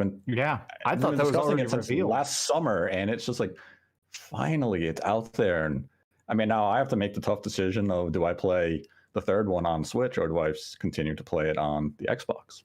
Or you can be like me and play it on nothing. No, that's the shitty way of living. You're so brave. You're so brave. I thought you were gonna say your cell phone or something, but you said nothing. You just used it as a prop. I don't play those games. Marvel's Guardians of the Galaxy is going to be on the Switch via the cloud. So another cloud game heading there. I think what was the other one? Plague's Tale going there via the cloud also. So more cloud games going to the Switch. Interesting. Worms Rumble, that was announced June 23rd. So this week coming up. Astria Ascending, that looked kind of interesting. That's on September 30th. 2 Point Campus. I feel like we've seen 2 Point Campus. Jesus, that was the star of the show. It was on everyone was 2 Point Campus, baby. I was gonna say, I was like, wow, are people that excited for 2 Point Campus? I mean, right? It's cool, I guess. People apparently like this game a lot. Oh, okay. Apparently, I don't know who, but it gets it always like they always make more of them, and they always like hype it up. They put it in shows. Like this is not the first time that they actually put it in there. So we're about to go into some announcements that basically showed that this entire direct, for the most part, was geared towards old people like us. All right. True. I mean, here we go. Why I loved it. Super Monkey Ball Banana Mania. Yes. Sure. We talked about this a few weeks ago. People, and you're like, a new Super Monkey Ball. And I was like, it can't be a new Monkey Ball. It has to be a remake of 1 and 2. And boom, here it is. Let's go, and Super Monkey Ball Deluxe. That was just a PS2 version of 1 and 2. I don't care. That's what it says right here. It's in there. It's part of it. I'm just saying that's what it was. Give it some respect. It's right there next to the 1 and 2. You give respect to Gong Gong, and you can play as a Dreamcast. You can play as a Dreamcast in a ball. That's all I wanted. That's all I want in life. These games were actually really. I remember these games were popular back on the GameCube when they first dropped. I just remember a lot of people talking about them. it was on G4 all the time. They had Cinematech, and Yep. I swear Monkey Ball was on constantly Because it's an amazing game. Dude, It's best an voice amazing acting. game. Best voice acting. Ikinky monkey. It's Yeah. the best. So I'm. You know what? I am gonna pick this one up, Super Monkey Ball Banana Mania, Hell because yeah. it is for, like I said, old people like me. So I will It get has- hit with some nostalgia. It's gonna have online Monkey Target.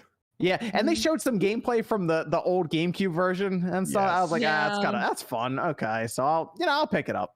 My favorite. Do you remember Monkey Ball 2 campaign, Nate? Yeah. Much? Do you remember when you're in the theme park and you like all the mini games you had to do? I can't wait. That was so creepy back then. I can't wait to get back to that part in the campaign. Oh, that game is those first two games were so amazing before had to, they like- added all the rails and just made the game non-challenging. Yeah. Yeah. Yeah, we did like drive around the roller coaster. Yeah. Yeah, those games. Yeah. Those games were great. I still remember getting Monkey Ball was one of my first GameCube games because it was a launch game for the platform. But I Yes, didn't get my it was. GameCube until the summer following launch. I was like, I gotta get this Monkey Ball game. It was used. It was cheap. Yeah, I was like, I gotta yeah. see what this game's all about. I I was have mine. like, this is I love the, best game. The Monkey Ball golf mini game. I like that one a lot. Monkey Yeah. golf, monkey target, monkey pool, bowling, billiards. monkey billiards, monkey boxing. Yeah, there was a Good old monkey lot. box. They did a lot of things. Pinata. Oh God. The word. That's DLC. Yeah, I Click is digging deep to find her copy of Monkey I just Ball. I did get this one too, Nate. I think earlier when I had my GameCube, that was one of the first games. It was the first Super Monkey Ball. It wasn't the second one. I didn't have the second one until like way late. But yeah, there it is, Super Monkey Ball 2. Yeah. Monkey Ball. So $12. that's how much are they? I feel like they're more than that now. Oh yeah. the Well, GameCube? I got this. This was like probably back in like Yeah. 2006 or 7, I think. I when I got think it. those titles jumped in price with all the other GameCube stuff too. But that was a People fun sleeping game. on the GameCube, dude. People sleeping Yep. on the GameCube. Then we went into another game for old Hello. people, Mario Party Superstars. That's gonna it's a new Mario Party, but it has the classic boards from the Nintendo 64 series and 100 mini games from that series catalog. And everything is online. It is online, and you can also save your progress mid-game. It's coming out October 29th. That looks fun, but I'm also like, well, that sounds like something Nintendo would do. Because we were just talking about Super Mario Party and how it would have been good if they did DLC for it. And they're like, here's a brand new game. And we joked about that. We are like, the DLC is going to be a whole nother game. There we go. I, as somebody that did not buy Super Mario Party, I am gonna buy this. This Yes. looks great. Same. This looks This better will than actually Super be Mario worth Party. the money. Yeah, I was going to Yeah. say, this actually looks good. Well, and it looks like the kind of thing that it feels like even more of a party game because I feel like the older I get, when I sit down at a party to play something, I like the instantaneous. I like the fact that it's just mini games, piles of mini games. Yeah. Give me Pushy Penguins and Leaf Leap, and I will be good. That's all I need. That's it. That's it. The only two. That's it. And then we had the big reveal of the whole thing was Metroid Dread. Mhm. Oh, well, Coming yeah. out October 8th. That was like whoa. We're just skipping over Advance Wars. We're that's just not skipping all- over that's the not- game that I asked for. We That was got after. WarioWare. I called that one. I didn't We're Just going called in that, sequential and- order. I'm literally going in I haven't gotten to it yet. Oh, It's down the list. You just made it Well, seem you like said, we're just we're skipping going everything. from old people, and all of a sudden we come up with Metroid Dread. It felt like you were skipping over Advance Wars for us real old Metroid Dread farts. is for That game old came out- people. It is. Yeah, I mean, it wasn't out 16 years ago, but I No, mean, it's Advance the Wars first came 2D out Metroid 20 game we've years. had in 19 years. We've gone so far since the last 2D Metroid that people are questioning if 2D is even worth $60 anymore. Okay, so Wow. It's really only been 4 years, but but that wasn't a new Metroid game. It was a remake. yeah, like Before a we get continuation Sean of the going, timeline. let's- Okay, yes, Metroid let's talk Dread. about They Dread. they show it off. Mercury Steam. This is not. I mean, the only thing that was a surprise is that they called it Dread. How long have we been talking about a 2D Metroid game for? It's Since been a long 29 time. Since about 2019. Yes, the Dread part was surprising. Like I thought It's there a was going to be great- it's a Metroid great V callback, or though. something like Great that, right? callback. Yes, I think that is a great idea for the title. I actually think that will help to sell the game too. But Metroid Dread, that was a fun reveal because they didn't show it right away. It took a minute, got through it, then boom, there's a title, and it definitely caught some people off guard when they did that. Spooky. I'm so excited. That's the idea of Metroid, is you're supposed to feel isolated, and it's supposed to be like these kind of horror elements sort of. And that's what I like about the brand. Them calling it Dread is also going to be the feel that the game's going to convey, and I love how that's going to be. Just conducted in the game. This is my only other thing to say. I hope that places like GameStop and Walmart fully enforce the fact that this is a T-rated game and do not sell it to anyone under the age of 13. But it's so weird to see RGT being a cop. Those are just suggestions. This man wants the game I'm 12. Can't get this game. I've never heard this before. This man's trying to enforce the ratings on games. I've never heard you talk about this before. He's about to call. I need to see your school ID. He's doing everything possible. He's Mm-hmm. trying to cut down all these sales. Jack Thompson's going to come out and ban Metroid Dread. Where's your little pedo mustache? You haven't hit puberty yet. No, you're not 13. Back of the line. Bring a parent. Gosh. Dude, I had a terrible pedo stash and when I was 13, dude. And I had like a unibrow too. I mean, it still pulled chicks because the unibrow was kind of light. But one time I came up to visit my grandma because I was living down south then, and she was like, "I know, we need to do something with this unibrow," and she gave me my first unibrow X. Oh, she got rid of the Helga Pataki. Dude, it wasn't that bad because it was very light, but like if you got up close, it was kind of rough. So I had to do something with that shit. Gosh. All right. So Metroid Dread, it's coming out beginning of October. So we have that in October. Then we have Mario Party at the end of October. But I am really excited for Dread. However, there was this conversation that came up, which is interesting, that people were unsure about the $60 price on this one. Yeah. And it's been talked about a lot online now. People are idiots. If you don't think the game is worth $60, you don't spend $60 on it. If you do, you buy it. It's the constant back and forth of people trying to convince you it's not worth $60. I'm not here to listen to your take on that.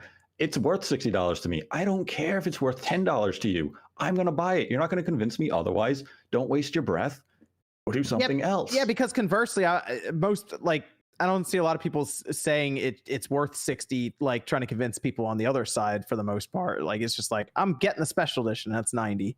Or you're like Sean, you're buying two versions of it while also trying to cut down sales of the game somehow. 2.99, baby. I didn't understand because it not only is it 2D and it's nice textures and details, but then there's 3D cutscenes. There's 3D elements to it. Yeah, there's 3D and the cutscenes are super high quality. I have people saying, "Oh, well, Hollow Knight's a complete 2D flat game." It's not what this game is doing. So I think a lot of people didn't see the treehouse footage or didn't see some of the other gameplay in there because there's some parts where you're actually like shooting with the missiles and it like goes into like dynamic camera angles. It's really a nice blend. And for us old people, can we just have our day?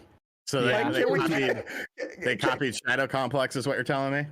Well, hold on. Just the poor people who bought Shadow Complex. Yeah, that game rules ass. Shadow Complex copied who though? It copied Metroid. What are you talking? That's original. How many fucking airballs is John is gonna throw at the free throw line? This is the second airball free throw he's had. That's the problem, Sean. They asked him to shoot the ball. So it's a good night when Sean is on his second Zevia. So I got a rainbow pack. I got all the flavors: grape, cola, orange from earlier today. Oh, 3. I look at this and it was really interesting because the conversation was brought up that 2D games have been so devalued to the point where if one is shown as a $6 game, it is like legitimate shock to people. I don't think it's necessarily devalued. I think it's just the market has sort of changed to where smaller companies can make 2D games, games like Ori and the Ori series, Hollow Knight, Shadow Complex, and they sell them at a $30 price tag. So when you see that $60 price tag for a game that looks similar in style to it, you start to question it, which I think is a valid reasoning for people. It's your money. You got to spend it on things you think are worth the money. Here's the interesting thing about that, though, and I thought about this. We don't really know that much about the game. Like, we don't know how long it is, for example, how much content's there. Right. Basically, from what I'm seeing, a lot of people are judging the game immediately off the idea of it being a 2D game and the visuals. And we've had the complete opposite effect for games that I mean, you can look at it and say, wow, that was a bad game. It probably wasn't worth the money. Games like Anthem looked amazing when they first showed it, blew everyone away with the visuals, Cyberpunk as well.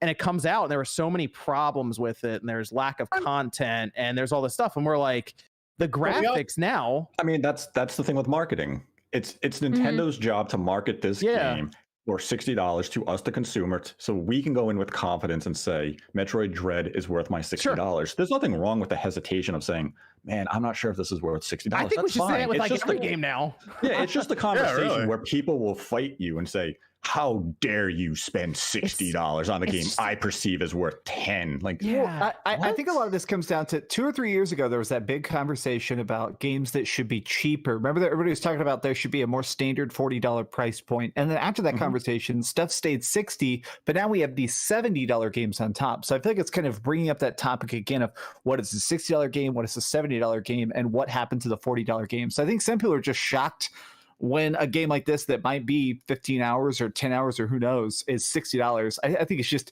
people are just, we have no idea values getting shaken up again. Here's the thing that's weird. It's like everyone's talking about the $6 price tag on Metroid, for example, but $10 less is WarioWare, right? Yeah. And I'm looking at WarioWare and I'm like, it's interesting that a $10 difference is enough for there to be not much of a question about WarioWare, but like a large conversation around Metroid. I think it's just because the WarioWare. I don't think people care as much online about WarioWare. WarioWare's for WarioWare. It's 1-2 switch with recognizable characters. It's good. Yeah, WarioWare fan base is more casual than the Metroid fan base. The Metroid fan base is, of course, going to speak up because they want this game to sell, so they will smite you down if you say otherwise. WarioWare, the fan base is another WarioWare game, and it'll sell 5-10 million copies. Probably no problem because it's a casual game. It has that casual look. Let me ask you this then, Sean. On the flip side, we haven't gotten to this game yet. Just based on what we've seen of it and knowing the franchise since it is old, does Advance Wars 1 and 2 look like a $60 game? That's an interesting one. Yeah, that's one that came up too. Sure, there's 2 games in it. I know, dude. I'm a fan of. I'm literally such a mega fan of Advance Wars, and even I think it should be 40. The fact that it's nothing new. 2 games in online play. Come on. Does it have online play? Yes, it does have online play. It does. Okay, suddenly 60. All right. Oh, grasshopper. Well, I think it's because it's not a new game. Like if this was Samus Returns being moved up to the Switch and it was made $60. We don't know, and I think that's another thing. We don't know how long this game is. That's what if it's a 7-8 hour 2D Metroidvania game at $60. I think you have a legitimate. But that's the point right now is we don't know anything about it, and that thing that's making people hesitate is the idea that it's a 2D game, so people are looking at just the aesthetics of it. Whereas when we saw the aesthetics of Anthem, it was just immediately this is a $6 game. It's easier to market games that have a big visual style. That's where we are now, and it reminds me of that conversation that Sean Layden had last year about the overall expectations and budgets of games continuing to balloon, and there's a breaking point coming because of these expectations around these full price games. It's very interesting just to see the views around Metroid just from its first impression and like where people placed value on a 2D game like that. Well, I mean, it makes me think. I was going to say Resident Evil 3, the way Resident Evil 3 was $60 in 3 hours. Everybody was real mad about that remake because even though it was beautiful, people were like, all right, this is, definitely playtime and beauty overlap a lot. There was no question about it until they realized how long it was after they bought it because of the visuals. People just immediately said it's not worth it. I think it really comes down to like how you personally define what is worth your money. We were talking about this with chat the other day because we were talking about Yuffie DLC.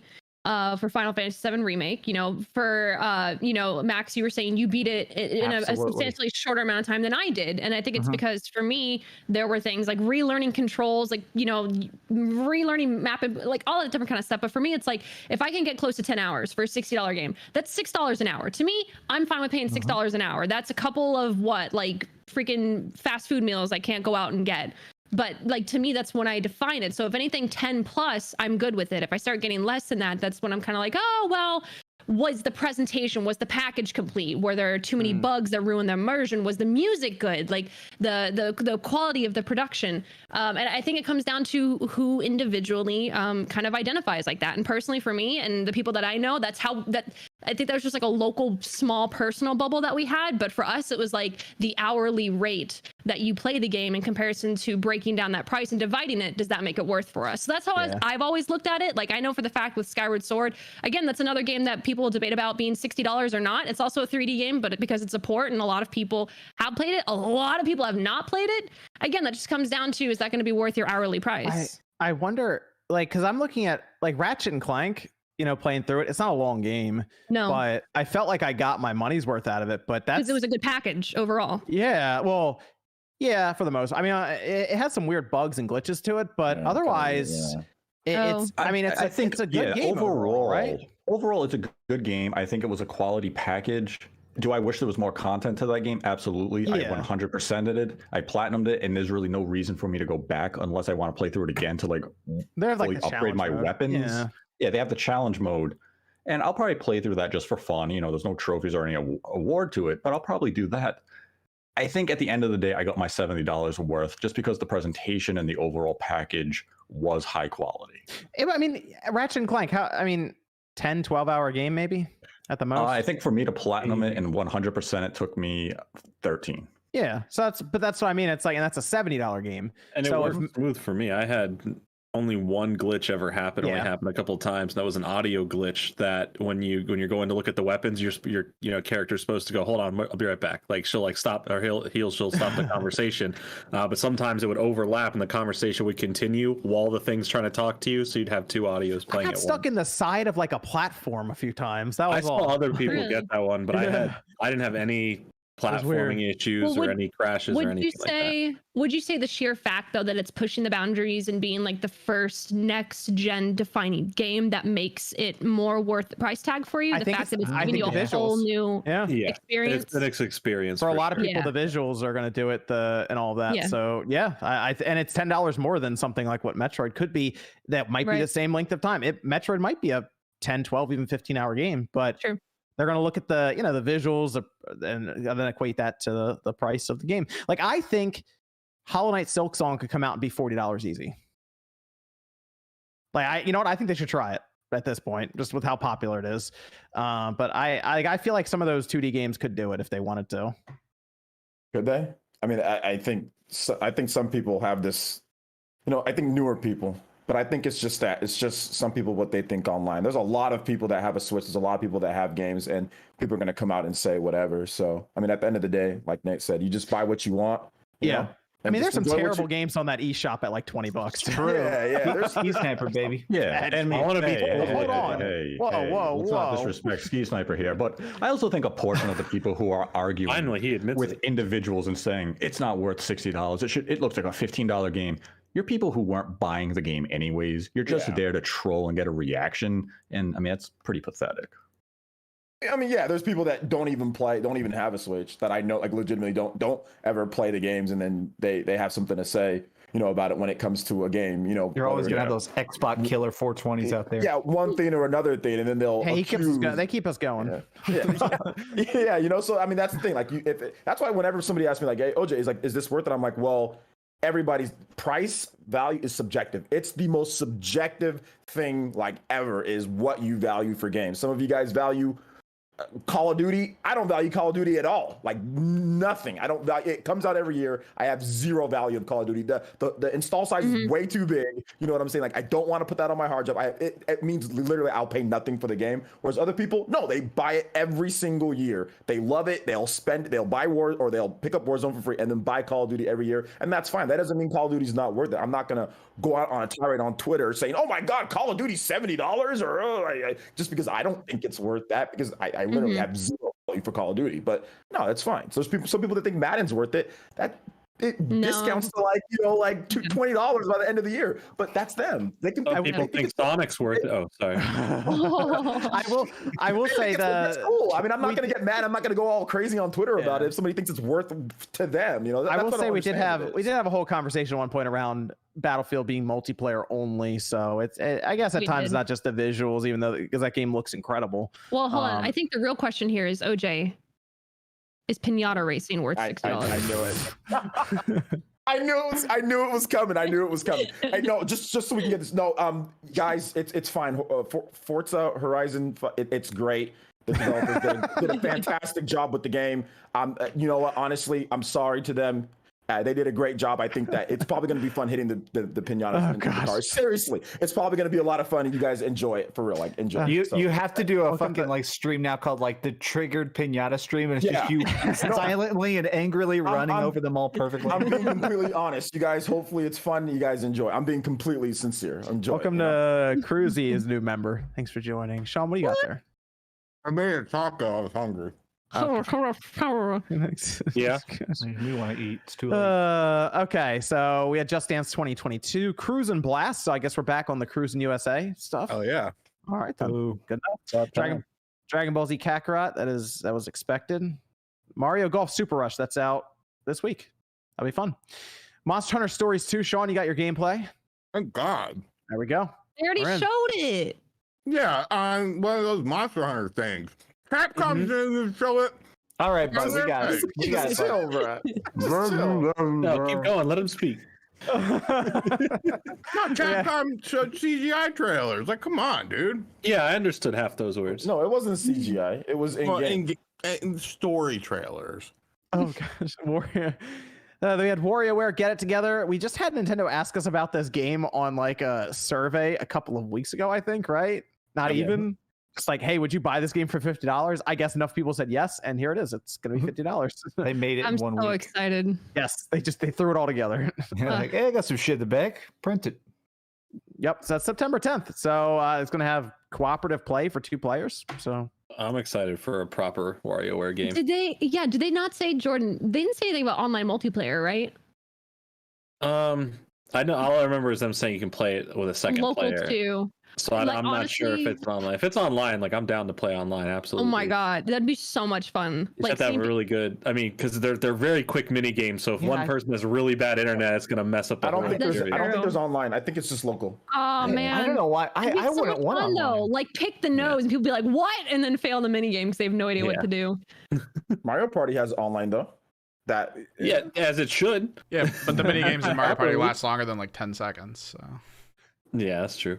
Then we had Shin Megami Tensei 5. We finally saw it, OJ. There you go. It's finally here. They showed gameplay and everything. One of the first games ever shown on the Switch. Literally one of the first games ever shown. It was. Revealed. Yes, I am super excited. Man, like the demigod form looks so good. People think he's a girl, but he's not. It's a he. Oh, is he? Okay. It's a boy. It's a boy. Just very feminine looking boy. Okay. But anyway, I thought I saw some booba.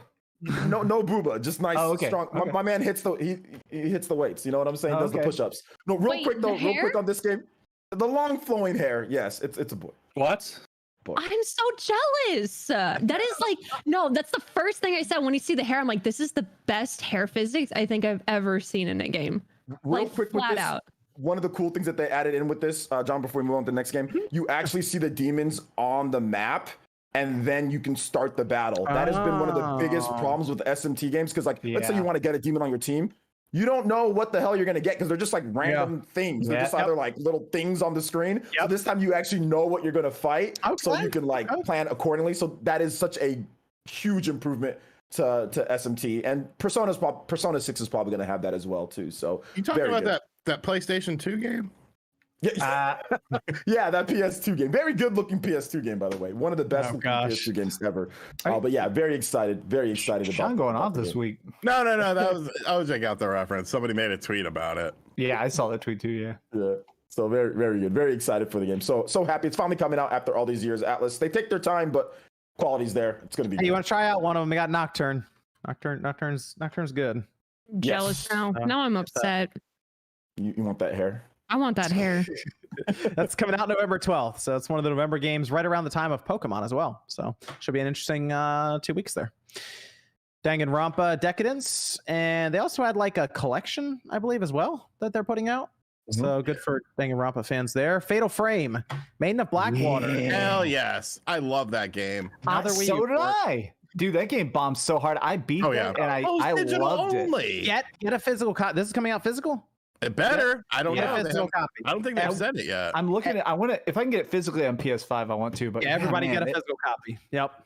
It's such an interesting. The whole like water a terror mechanic and stuff. Oh my It's god, such a good game. It's a real horror game, not a pseudo horror game like Resident Evil 8 that didn't scare me whatsoever. True.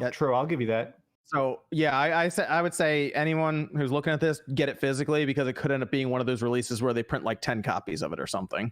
Like Dread. Yeah. Is it actually scary? It really is actually scary. Yeah, it's Well, because they're usually designed to be cinematically scary. So yeah, they focus on So one of the things that it switches between 3 characters, so you kind of have like limited resources on each of them. Sometimes survival horror games have that problem where you can just stockpile stuff throughout the course of it. I think it does a good job of making it where each of the characters feels individually isolated. It's so good.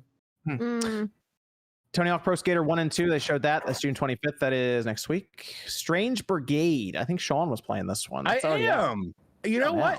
It's a fun game. Evidently, it's been out on other platforms. Whatever. I don't know. I just picked it up because it was on the Switch.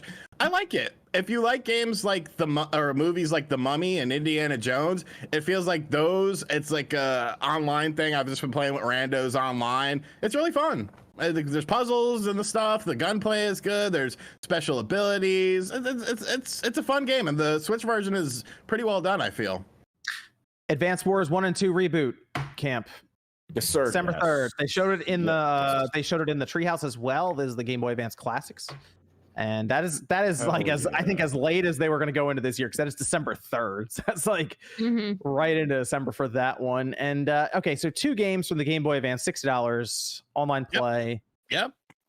Okay, so Sean sold on this one. Hell yeah! Where's the collector's edition? Well, like a little tank or something. A little tank toy. Yeah. No, what's it called? Valkyria Chronicles 4 gave you a tank. They should definitely do a tank for this. This they partnered with WayForward for this. Yeah, you can tell that they've had a touch on it. Yeah. I mean, I don't like the visuals. They're all right. What's wrong with visuals, Nate? I mean, look, I don't love them. It's cooler than Metal Slug Tactics. Oh, hold on. Hell on it. All right, you're muted for the remainder of this topic. Oh my. Why? What is it doing? Metal something about the visuals. They're too clean. I want a little bit of that like pixelness and like grittiness that the Game Boy originals had. It's just so shut up, Sean. I mean, really?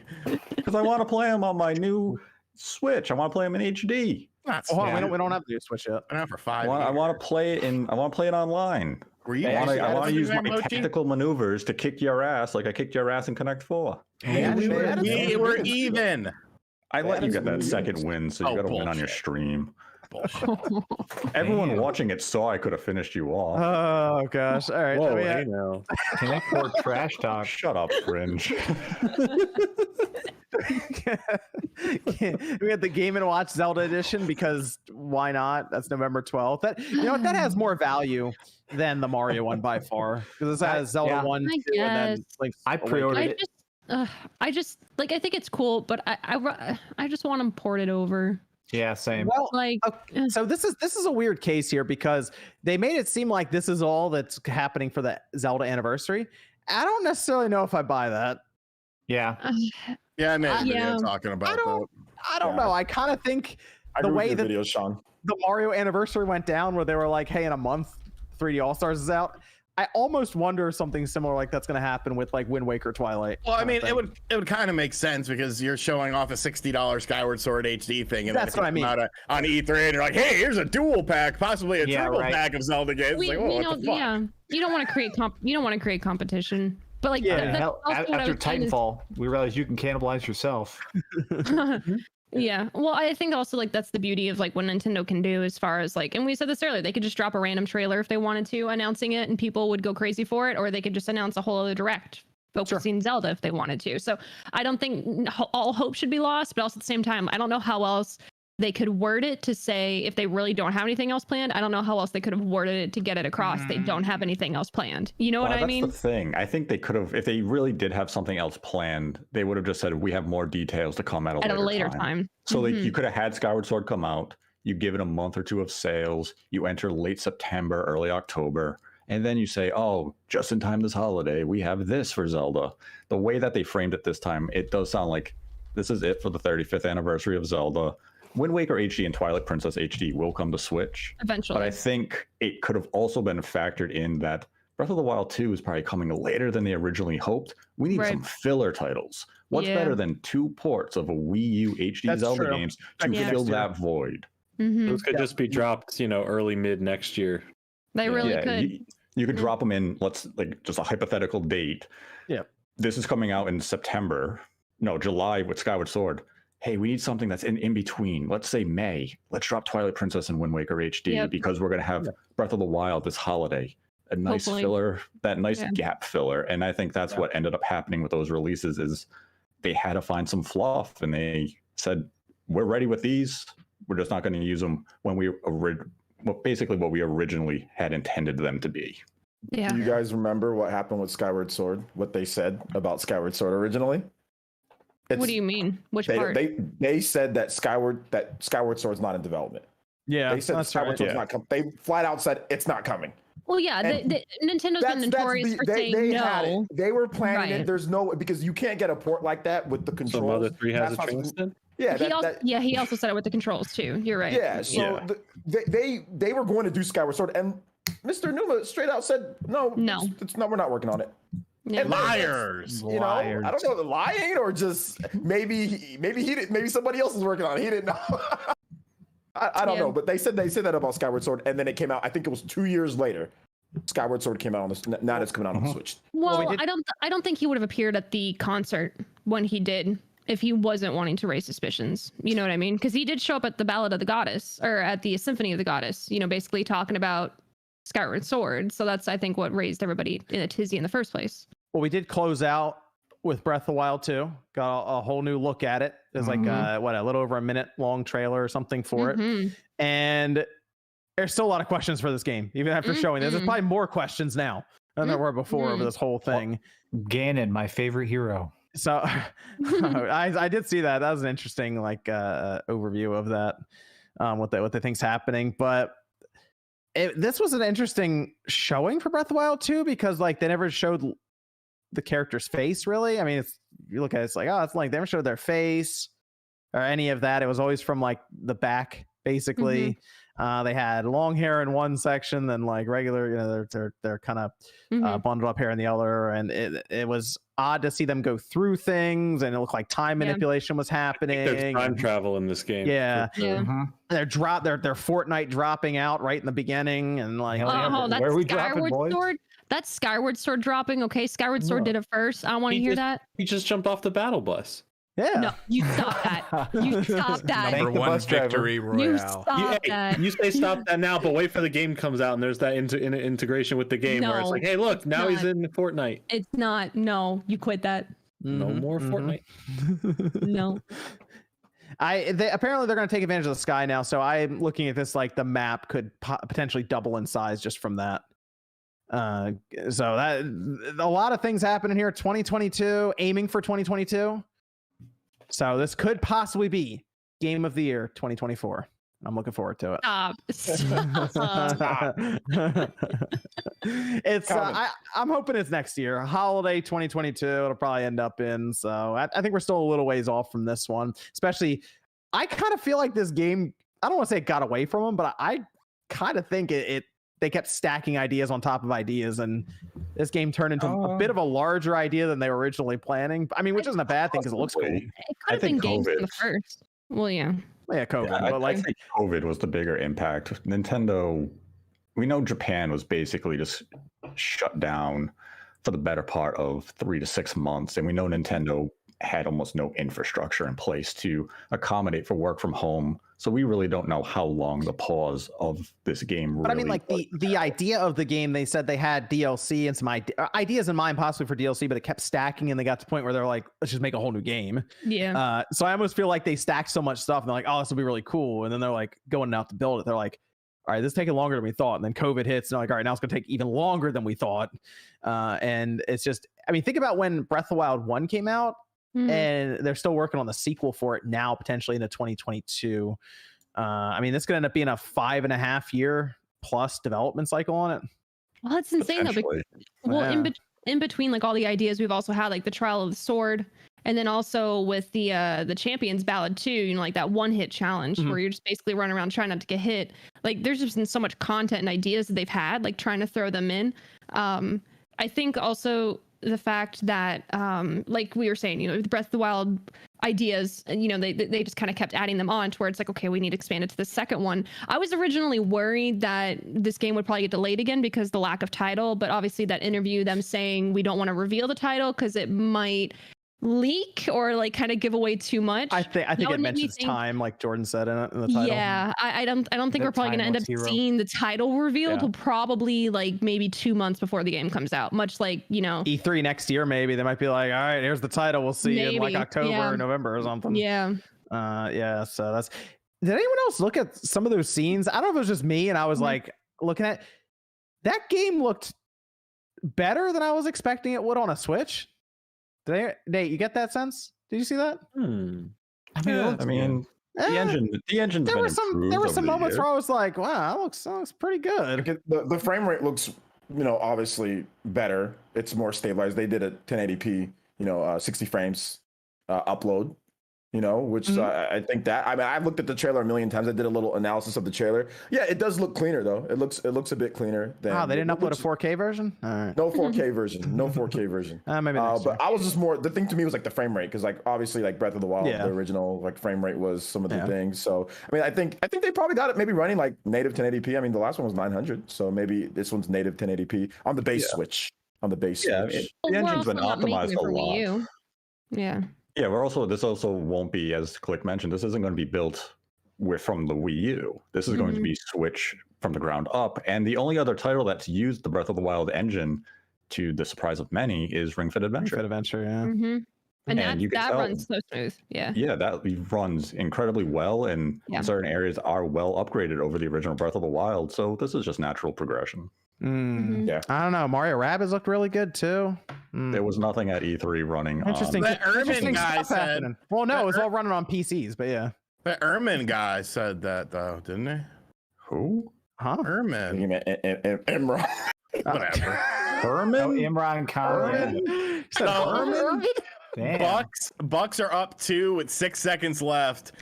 Nets have the ball. He's throwing the social smoke bomb. What? Name again. What did you just say? Imran.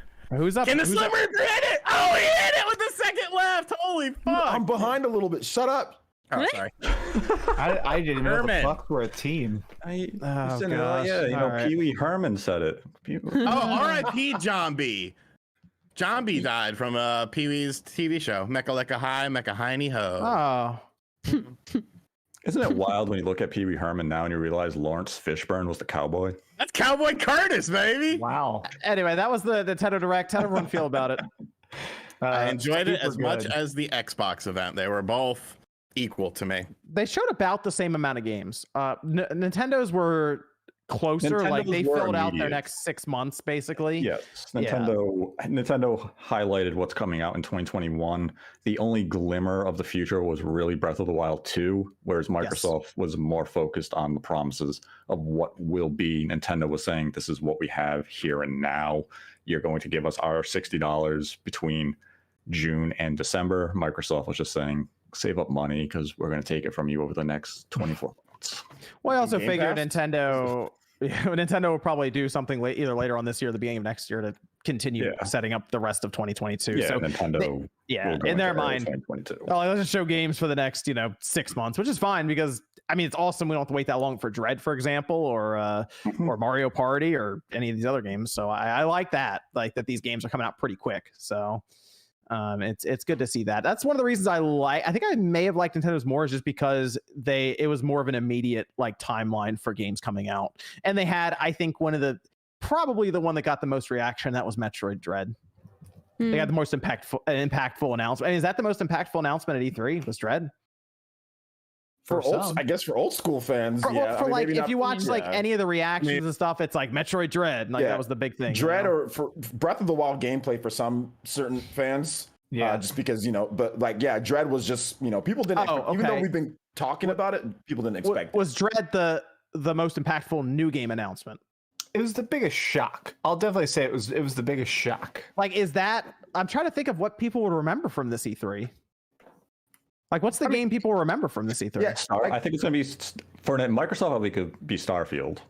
Yeah. Will it? I think that's Even what though we people are didn't see going to walk gameplay? away You think from. Starfield would be what people remember? I've seen on social media. I've seen the most conversation about Starfield, and maybe it's Really? because Well, that's because follow... people are just arguing about it being on PlayStation or Xbox. Well, yeah, but that's what I mean, though, is that even that, like, it has the most discussion right now. Is that 45 seconds of the inside of some spaceships being switched. Starfield's the bigger game, I guess, but I guess with some of the people that we conversate with in some circles, like Dread was like the big, like, yo, we got a new 2D Metroid. I think people are going to talk more about Nintendo Starfield. Dread was the impact. But I think people are going to talk about Starfield more next year at E3 if they show gameplay there.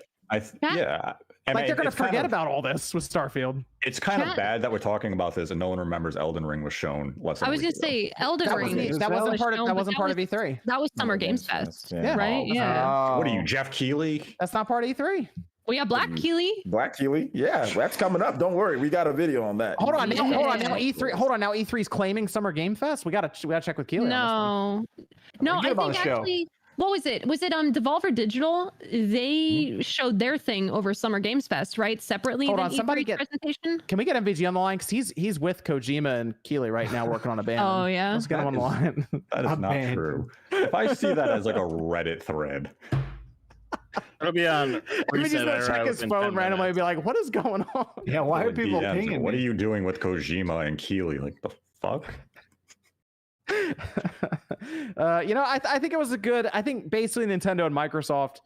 I mean, those are the presentations that are worth watching this E3. Really, Yeah, they were the presentations that each of these companies needed at this point in time, and I think both delivered exactly what they wanted to set out to do.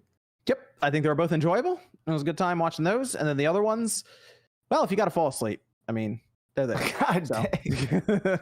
I'm still. Can I say the worst one? Definitely the pixel perfect remasters of Final Fantasy. People have been actually liking them now. We didn't even talk about that. Because that's ridiculous. That's the worst thing is they're downgrades. The whole thing's ridiculous as it is. Yeah. Okay. Because it's like Why are they not on Switch? It's on phones and it's on Steam. Yeah. See, they haven't been announced for consoles yet. They'll eventually come there. They're not going to skip out on those platforms. For whatever reason, Square is just handling the announcement of those games. Like you say that, but I still can't play Chrono Trigger on the Switch. True. Yep. I still can't play it on the PlayStation. True. They want you to play it on the DS. It was pretty funny watching a lot of people freaking out about those games, and then it's like they did it. They can't ruin this. All of a sudden, it just goes Steam and mobile, and they're like, "What?" It's that was the bad. Rocco reaction is so good. He goes, "Give it to me, however," and then it says cell phones, and he goes, "What?" Have we got some Discord questions over there? Oh, I still got a few left. Yeah. Okay, let's go through those. Then we'll finish up with the super chats. Guess we Streamlabs. Tag off of this Nintendo. Oh, thing. they're going to overtime. Yep. Yeah. Okay. Do you think it's possible?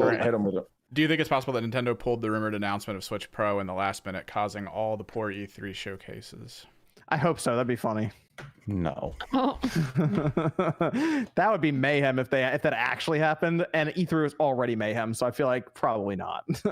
I think Nintendo was going to announce this thing as Bloomberg and whoever reported. They'll do it on their time. So I don't know, in July or something. Did something actually happen on the 15th and 16th at GameStop? Yes, they had extra people there so that they didn't get run over for those Series X systems. I don't think it was at every GameStop. I had a Zelda poster. But yeah, because I had a ton of people hit me up about it that work at GameStop and were telling me about it. Yeah. Should we expect the new Mario Rabbids game to have a collector's edition? It's Ubisoft, so you'll probably get one with like a season pass. There'll probably be 8 different ones, most likely. Gold edition, silver edition, platinum, the whole deal, probably. Well, I'm just curious if they put like a statue or some model. They should give you a Luma. There you go. That'd be cute. Any recommendations for upgrading from a 1050 Ti in today's climate for medium settings at 60 frames per second? Oh man! From what we've seen, it's just you have to buy a pre-build. Like that's your best so bang rough for right buck. now. I mean, you could probably find a 1080 Ti used Can right you now, find right? like a 2070 Super maybe? You'd be looking in the 20 series Gosh. mostly, and it's still expensive to the point where you just have to look at it and go. What's a You have- 2070 Super going right now? You'd have to find them used. I've only been able to find, if not used, I've only been able to find them in pre-builds. Oh, even 2070 Supers are like 800. Yeah. That's what I'm saying. You're gonna just do a pre-build with a 30 series in it. Just call it. That's how much the 3080 is supposed to be at retail. Yep. Ugh. Gosh. Yeah. Okay. Go ahead, Evan. Any more? Let's see. With the release of Windows 11 imminent, what do you think it will do for the Xbox to possibly have more integration? Well, first off, we got to make sure it doesn't break everyone's PC. Yeah. As soon as it says update, the cold sweat breaks out for Windows updates. It's hard to say. I feel like they're working really hard to make it so that everything is, for the most part, compatible and easy to port between, because that's been something that's been brought up, I believe, as well. See, MVG would be perfect for this question, but we're gonna have to see when Windows 11 comes out, because all I can tell right now is people have leaked copies of it and stuff on YouTube, and there's just so many videos about people attempting to use basically broken versions of it. So I think it's coming out pretty soon, so we'll find out then. What are you most excited to play on June 25th? Mario Golf. I kind of want to play Mario Golf. It's been a while. What's it called? Scarlet Nexus comes out the same day. So yeah, I'll get that too. But I'm probably playing Mario Golf because they gave me the single player RPG elements and all of this, and I'm gonna be playing Mario Golf on the 25th. Any Xbox controller recommendations for platformers? The Elite 2 D-pad is underwhelming, and the 8-bit Do controllers do not work on the Xbox. Don't they have like a... I couldn't remember if they had an adapter for that. I can't remember either. Yeah, it's tough for platformers on the Xbox because the PlayStation controller is much better. The Switch's controller is better. That's tough. I'm trying to think of a good controller off the top of my head that you can use for the Xbox that would have a good D-pad.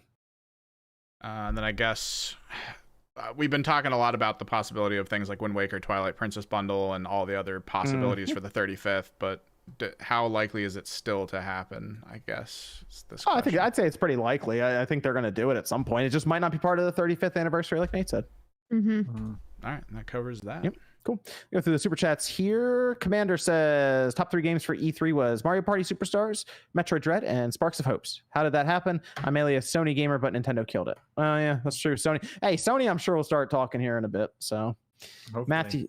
Matthew says wholesome indies direct was the most heartwarming showing I saw all E3.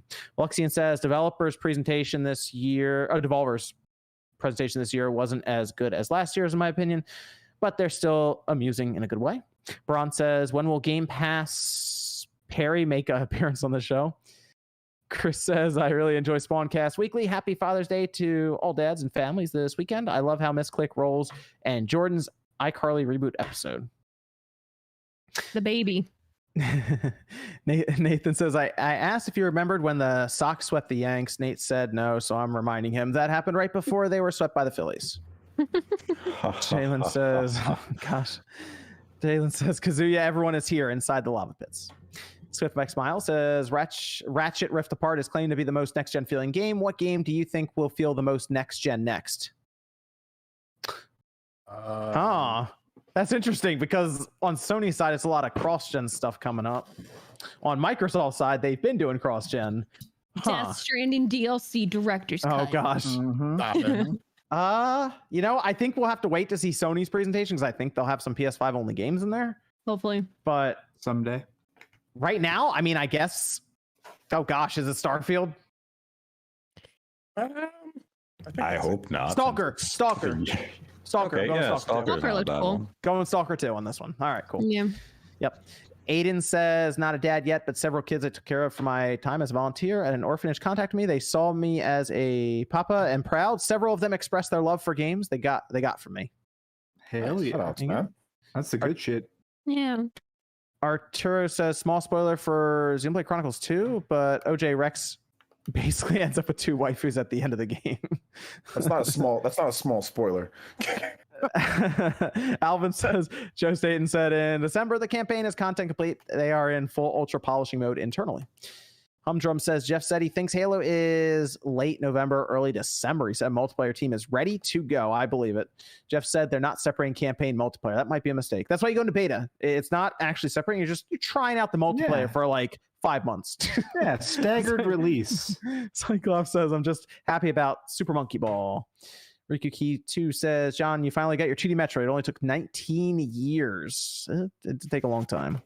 Hellman says, the storms will get old, totally ruined Gulf of Omen and Battlefield 4. We'll see how they go with these. Apparently they've been working on it for a long time. So Hawk says, I dread RGT playing Balan Wonderworld. I look forward to it.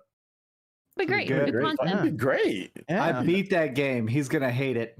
Yeah. It'd be fun to watch him hate it. I already Bradley says, as a full-grown man who spent entirely too many quarters from the ages of like 5 to 19 in my local arcade, the lack of respect for the Tekken franchise in the Smash community is almost as disgusting as Sean's feet. First of all, the Smash community. You got to remember the average age is like 12. So you got to keep that in mind, okay? A lot of these kids did not grow up with this type of stuff. So yeah, they disrespected Terry when Terry came out. Yeah, Terry did catch some pretty serious disrespect. They disrespected Kazuya. They don't understand what Tekken 3. If they played the old school Tekken, they just weren't alive. A lot of these guys were, they just weren't alive. They just weren't alive, man. When Tekken was a premier, almost 10 million selling franchise on the PS1. Like, I think it sold almost 10 million copies. Like, it was, and the arcades, ate up everybody's quarters. It was, man, if you beat people in Tekken, you were like it, man. So this is from August saying Microsoft is waiting to announce the release date for Halo Infinite because they're scared it might get overlooked by the mini fridge drop this holiday. I'm kind of thinking about buying that. I'm getting it. I'm getting it. I know you are, Click. I saw you tweet about it. I'm getting I'll it. get one. Why not? Fernando says, Happy Father's Day to Spawn, OJ, and potentially RGT. All gaming fathers God. out there with the true fun parent. Nick says, question for RGT, is OJ on the Spawncast tonight? That's $5. I'm here. There you go. But the question was He was probably- asking Sean, sir. Yes, he's here. He's here. All right, yeah. Okay. He was yelling about the pinata. Don't you remember? I Come did on. not say anything about pinata. It says, have you all picked the date yet for RGT's Balan Wonderworld playthrough? Need to complete my calendar for the year. Ain't happening. We have a little robot Years away. sticker guy from Glenmore. Thanks, Glenmore. Vernon says, Jack and Daxter over Ratchet and Clank. Anyone agree? I have to see. I kind of have to see Jack and Daxter now. After we just saw Ratchet and Clank, but I always had a little more. I think I had more fun with Ratchet and Clank throughout the years. Jose says, anybody hype for the Elden Ring trailer? Yes. Yeah. Yeah, absolutely. Hype for the Let's game. see I if just it want the actually game to comes come out in January. looking Yeah. Yeah, I just want to play the game. You know. Ross says, Flight Simulator is the first true first-party next-gen game on the Xbox. The PC requirements are pretty high. Ilo says, MVG, did you know about Advanced War Remake? Which screen should I go for modding my GBA? Any YouTube channel you would recommend? Keep up the great work. They have the Fun Play, I think LCD on eBay. That's a What good you one want to grab. do is you want to get a good screen off of something like eBay, and then make sure you can mod it yourself because it can be a little bit tricky. It's like he's Not really MVG here. All right. You should have went with a British accent just to ride it home. I'll be That'd honest, great. that was not a terrible accent. I'm actually shocked. What? I thought it was pretty good. I thought it was all right. Yeah. Like that was like the wrong side of the world. But it sounded believable though. No, every time he talked, my No. pinky would go up. Oh gosh. Yeah. John says, is there any copyright claim issues from Nintendo regarding E3 Direct reactions? I was a bit confident that there's none, and it's only Japan E3 Direct. No, there wasn't any. I think Just Dance is the only issue. Just Dance, and everyone muted. If you're smart, you muted it because it's Just Dance. So yeah. Pixelated says, Click's not wrong. Horizon 5 needs to change up the formula and pattern of the series to prevent it from feeling stale despite the great new setting. I think, hey, I'm just gonna say, I think it looks cool, but to me, it's just like all I've ever interpreted from it is it's just a big old nice demo of the graphics that it's gonna be presenting. Like to me, it's just like driving around. Like I don't know. I'm not bashing it. I'm just saying We gotta get Click on Forza Horizon 4. Will you guys play with me? Because I don't want to just be wandering around by myself. Yeah, I will freaking, sometime. I want to freaking like be able to freaking like drive around.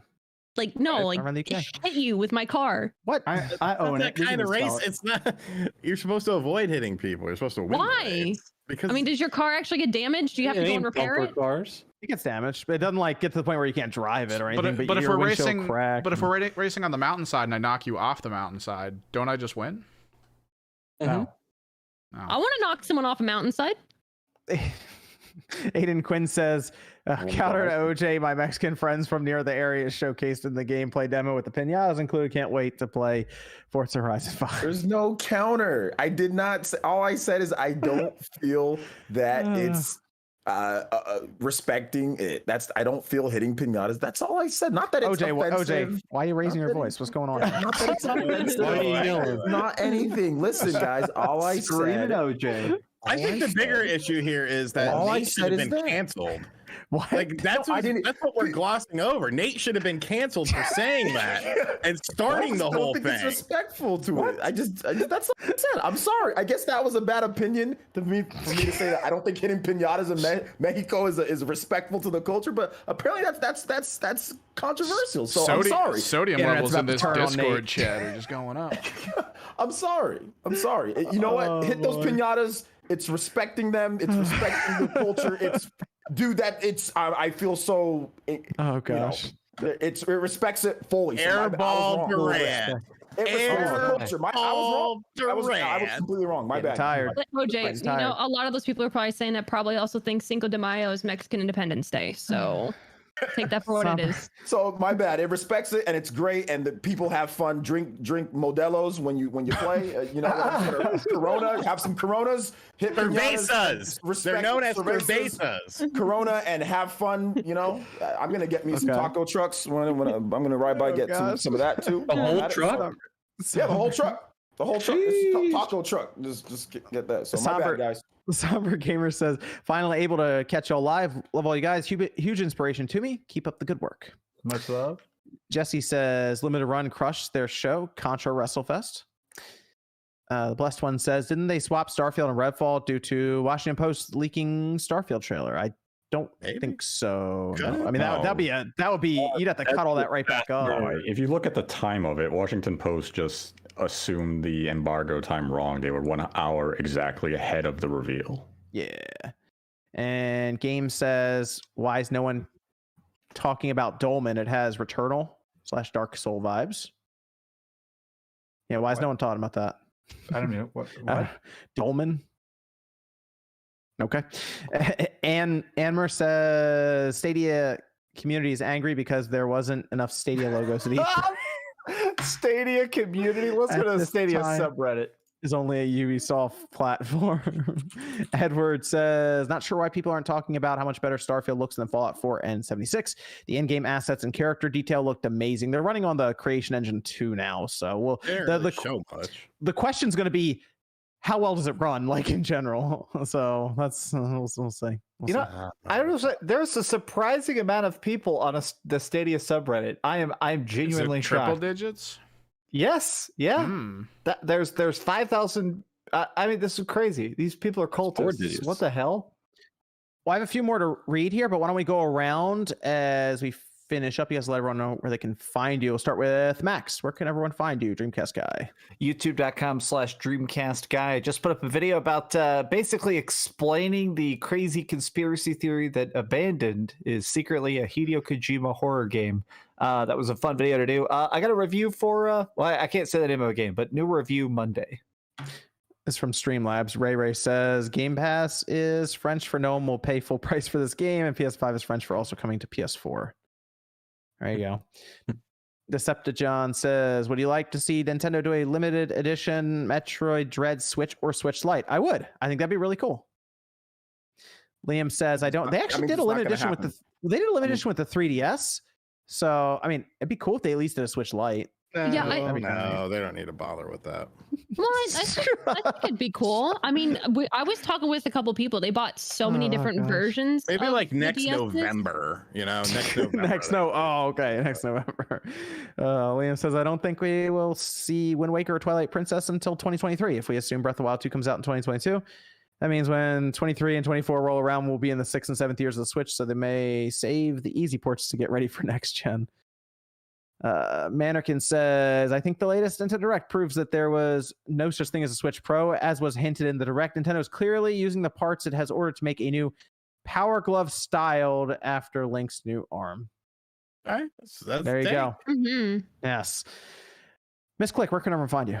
Yeah, thanks for having me. You can find me here on YouTube as Misclick Gaming, or you can find me live almost every day on Twitch at misclick_live. There's a lot of chaos that happens there, so if you missed it, you're probably actually more fortunate for missing it. But other than that, you can follow me on Twitter or Instagram, where I'm probably the most active there, outside of everything else. But yeah, we've been talking a lot about E3. We'll be starting Mass Effect 2 this coming week, so that'll be really, really exciting. Very nice. We've been playing Age of Calamity DLC. Nintendo had actually given us a couple codes for the actual Age of Calamity game, so I was very happy to give people an experience with that game. So good luck to all those winners. But yeah, we do a whole bunch of stuff. Come hang out; it'll be great. And we had a Decepticon became a member. Thanks, Decepticon, and then David also became a member. Thank you, David. This is from Taker saying, guys, is investing the extra money to get 4K 120 hertz in a TV worth it right now? Also, Max, what is your level of enthusiasm for the rest of the Final Fantasy VII Remake right now? Are longtime fans like us going to be satisfied or disappointed in the end? I would say yes, a 4K 120 hertz TV, if you can get it now, especially some of even the outgoing CX models, because they're going to like the next model, that is a good one to get. And I think the 120 hertz right now with some of these games, especially Halo Infinite coming out, I think that's a good way to go.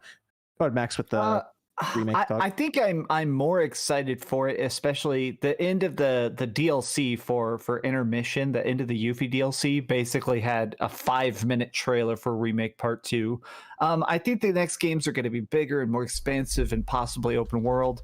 I'm excited for the next parts of Final Fantasy VII Remake, but I have a feeling the stories are going to go full-blown Kingdom Hearts and time travel, dead people coming back to life. Like, who knows? Absolutely, it's off the rails already.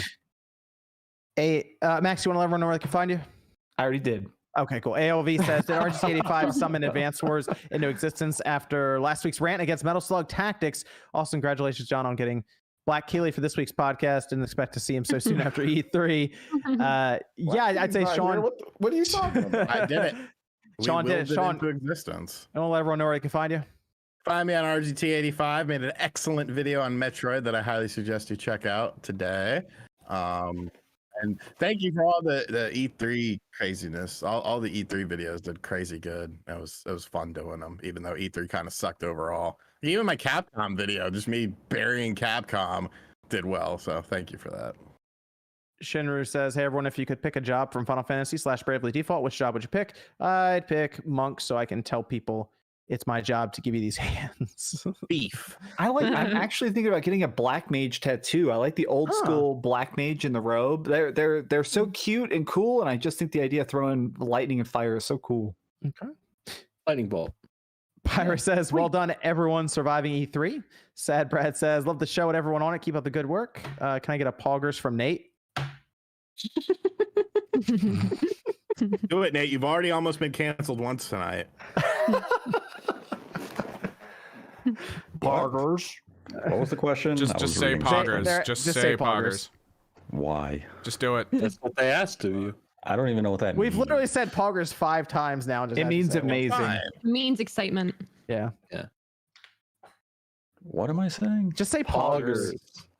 Or it could be like a pog. Yeah. Pog champ. Like a poggers. Like a pog, pogs, or a fat ass white girl. Pog. No. P-A-W-G. Stop. Poggers. There you Did it. There we go. Hey, he says, with the release of Guardians of the Galaxy and Hitman via cloud, does Square Enix now view the cloud as a more feasible approach for bigger IPs on Switch that would otherwise not run it or fit on a cartridge? Or are they waiting for Final Fantasy VII and this exclusivity? Well, anything's possible with the cloud, so I'd say legitimately see any game really come over from that. I'd like to see Phantasy Star, though, happen. I think that'd be really cool. Nate, where can everyone find you? You can find me on YouTube at Nate the Hate.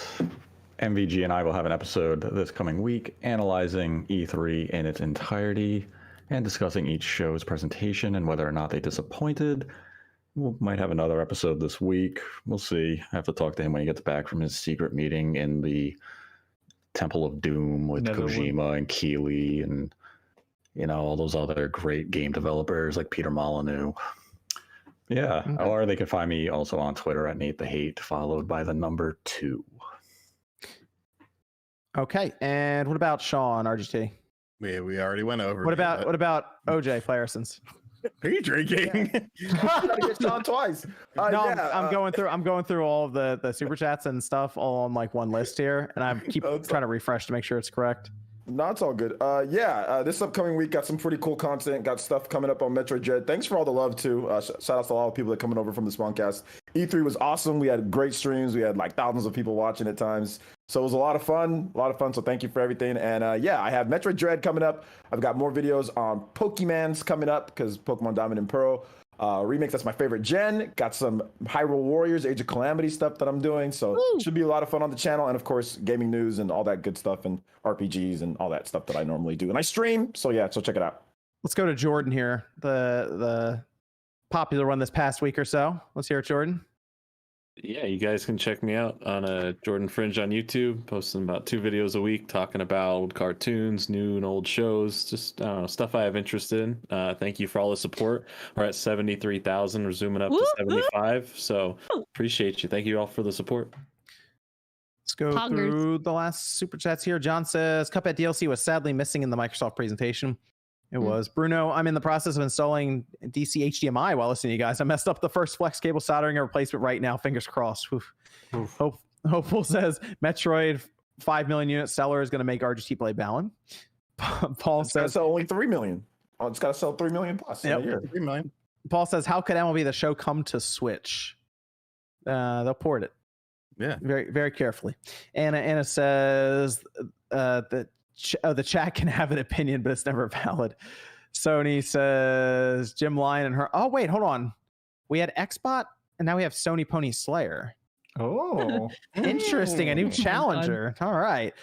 Jim Lyon and Herman Holst will be the downfall of Sony. The tides are turning. Uncle Phil 1E3. Wake up, ponies. Xbot killer. I'm calling you out. Oh, all right. I like this beat. This is good. This is good. Zerloff says the only person that looks worse than Cubush is the guy in the middle. Is that me? Am I in the It's middle? you. it's you.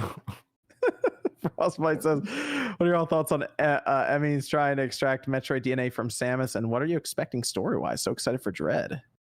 I like that idea.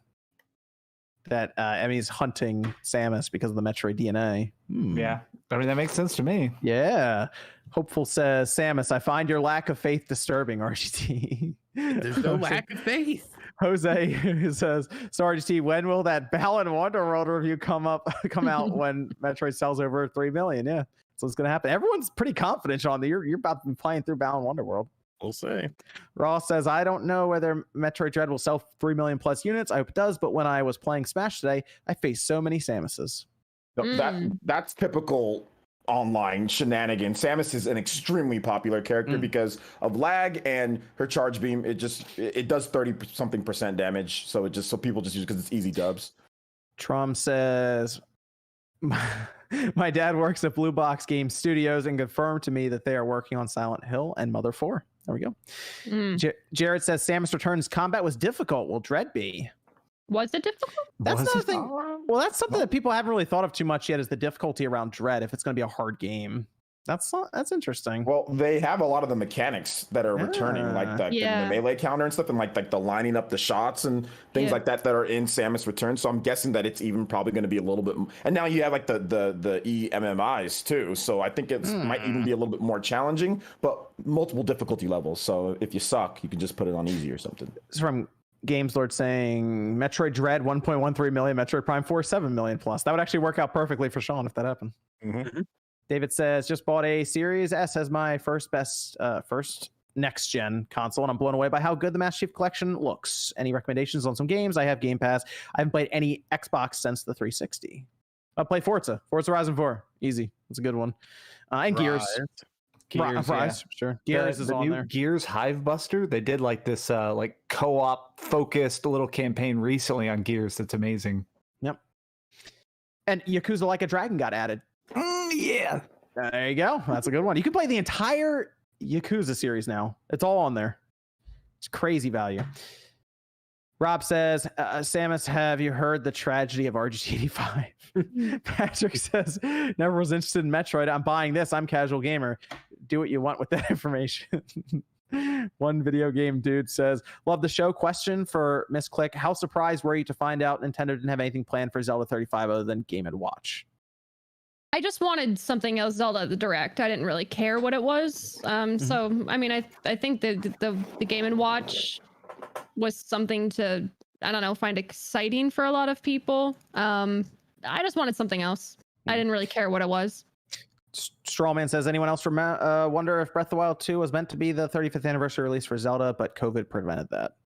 I think COVID ruined a lot of things. I think it's possible. I think it messed with Mario as well, for sure. Yeah, it's very possible that could have happened. We'll never know, but it wouldn't surprise me. Hellman says, anyone remember Justin Bailey? Of course, from the original Metroid. There you go. Great code. Reese says, if you never played Jack Bros for the Nintendo Virtual Boy, you're not a real gamer. It's an expensive game. I wish I had it. Piazza says, so about that Metroid Dread, I only talked to y'all and one other about it.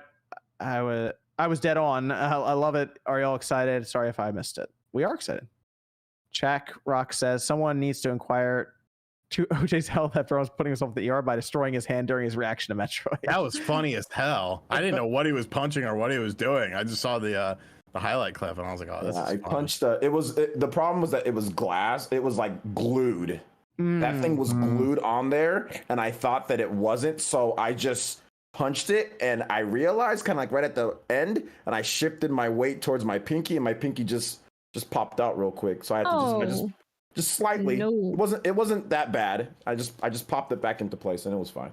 My God, that sounds pretty bad. Rob says, Samus, it's over. RGT, I have the high ground. Bringback says, RGT, whatever you are willing to let us help you with your copium, we, the Metroid Switch fan base, are here to welcome you back to reality. Gosh. I'm the delusional one. Jeff Grubb says, that's a fake account. Love you, Nate. Max, what the hell? We got Xbox Killer making fake Jeff Grubb accounts? Damn, this is some deep games dudes playing, but much love back to you, Grubb. Maxim says the one rule for a character to appear in Smash that the game series they are from must have at least one release on a Nintendo system. Please stop asking for Master Chief. It's not happening. Well, I mean, when the last time we got Tekken, 3DS, Wii U, Tekken Tag Tournament. Bring a Tekken over to the Switch. Chris says, being a fellow gamer girl dad, I can relate to OJ more in that I'm 44 and I also live in SoCal. I luckily scored a PS5 from Sony. Do not use sleep mode. I mean, rest mode seems better now than it did before. Yeah, I use it. I have no problems with it. I use it think it's okay now. Yeah. Lewis says, Xbox doing cloud to continue supporting the OG Xbox One. Would that make them the ones that actually believe in generations? I mean, the cloud is going to work well going forward for them to just put it on anything, including an Xbox One. So it's an interesting way to attack the cross-gen support. Frankie says, do you guys think we'll get a remake of Monkey Escape someday? Or Ape Escape is what they meant. No, that'd be cool, though, but probably not. Mr. Job says, sorry I'm late. Is OJ here? OJ is here. Ruben says, a Samus skin in Fortnite right before launch could have a push on sales. Sean might lose his mind if that happens. Christ. So, Sean might actually have like a breakdown on camera if that happens. He'll know it's over then. Be like, that's it. It's over. No. Zap says, given how Xenoblade Chronicles 2 sales went up after Pyro's announced, Samus being in Smash, I think will have a similar effect on Dread sales. Samus isn't getting announced for Smash. She's already in it. Yeah, she's been in it since the N64. It didn't do jack shit for the game sales. Marky says, hey John, can RGC pluck your eyebrows? We go with probably not. No, that's not a good idea. Strawman says people might question the $6 price tag on Metroid Dread because it's 2.5D, and today people associate side scrollers with indie games that are cheap. That's what Sean brought that up. Yep. Matthew says, are indie studios undervaluing their games? Some probably do. I will say that. I think a couple do. Ruben says, do you think Bethesda actually made an all new creation engine? I said they did. Yeah, right. I mean, I think that they're doing that because of all the bad PR about them using creation. I think it's just, this is new PR. We fixed it. Yeah, Random says, I agree with Nate and OJ. These people who weren't buying the game in the first place. Sorry, I just woke up. No beer in the fridge. I'm going to play Splatoon 2. There you go. Levi says, Sean is out here telling people they need to play Titanfall 2, but he's never played a Halo campaign. Shame. I only played a little bit of the campaign. He didn't play Titanfall 2 campaign, though. He just played the multiplayer. The campaign's so good. I played a little. Oh, Mr. Awesome says, anyone here looking forward to Plumbers Don't Wear Ties from Limited Run? Yes. Yes. Cosmo says, what are the odds Game Pass goes to Steam and when? Oof, that'd be interesting. There have been talks. Clayton says Valkyria Chronicles 4 CE tank was just a statue. Steven says E3 is weird this year, but watching everyone's videos reactions from the Spawncast made it worth it. Thank you guys and gals for everything you do. We have Nintendo Plus with no message. Captain says title idea: The Legend of Zelda: The Heroes of Time. You play as Zelda and Link. Nintendo Plus have been a fan of all your channels, but just recently started getting into podcasts, and I'm thankful you guys and gal are still doing this weekly. Ridiculous says, could Nintendo make Metroid darker? This one definitely seems dark, but do you guys think they could take it or consider taking it further? Much love. I mean, it's got bio weapons and genocide. How much darker could you get?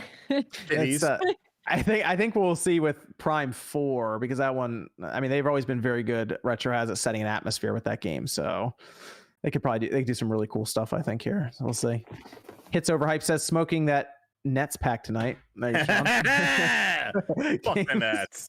Games Lord says Dolman is the new PS4, PS5 horror space shooter, I think. All right, Max. Yeah, I looked it up. It's all right. It looks cool. Witty says, don't hate me, guys, but what's the hype with the Mario sports games? Also, as someone who has never played a Metroid game, I'm picking up Dread at day one. And then Bruce says, OJ just subbed, brother. I think the Mario sports games have always been about fun multiplayer and kind of taking a game that might feel more simulation with like Mario Golf versus Tiger Woods, for example, back in the day. Mario Golf is just fun to play with other people, but they actually put the RPG single player in. So you know what I like about it? I know this might sound weird. The hit, like when you hit the golf ball, the sound. No, it's satisfying. It's satisfying. Yeah, when you just. Yeah, you know. I've always liked the mechanics of the Mario Golf or just Mario sports games in general. Like even the way Mario Tennis runs, I like the animation and the feel and everything of it. Yeah. Mario Strikers next, though, right? Mario Strikers. We need the new Mario Strikers game. Yes. Come on. It'll be baseball first. That's we got we can do sluggers. I'm down for that. Andy says, need more fringe exercise videos in my life. Shinru says, quick question: should I change the battery pack in my new 3DS? It doesn't hold a charge long nowadays, probably 2 to 4 hours instead of 6 hours. Should be, that's not hard to do. Absolutely. Just grab a legit one off of eBay or Amazon and you'd be fine.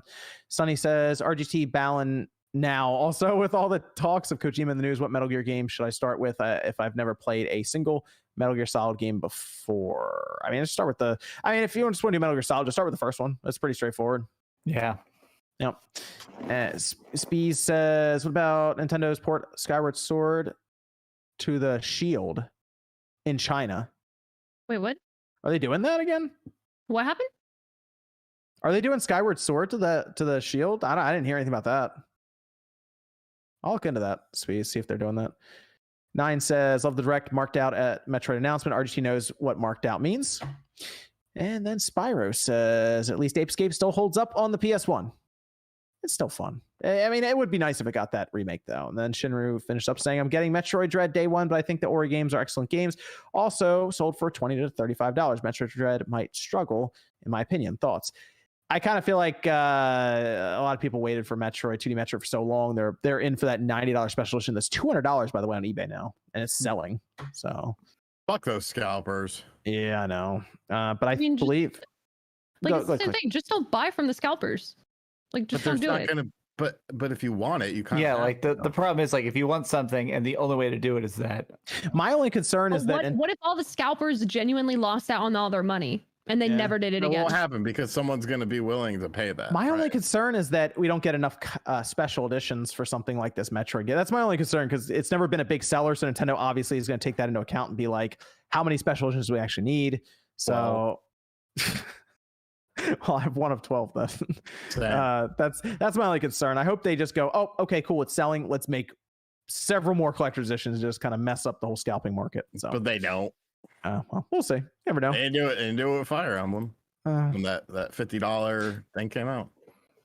Oh yeah, that the about to say like the Three Houses had tons of special editions, but not because it only sold 3 million. Oh, what you didn't know, by the way. I like how it's only 3 million. Oh, we got to get Evan. You want to let everyone know where I can find you? You can find me on Twitter, Kimmerix Project. If I stream, I usually post up there. I think I posted up the process of the Metroid Dread sticker I actually made on stream Friday night, so you can check that out. Very cool. Yeah.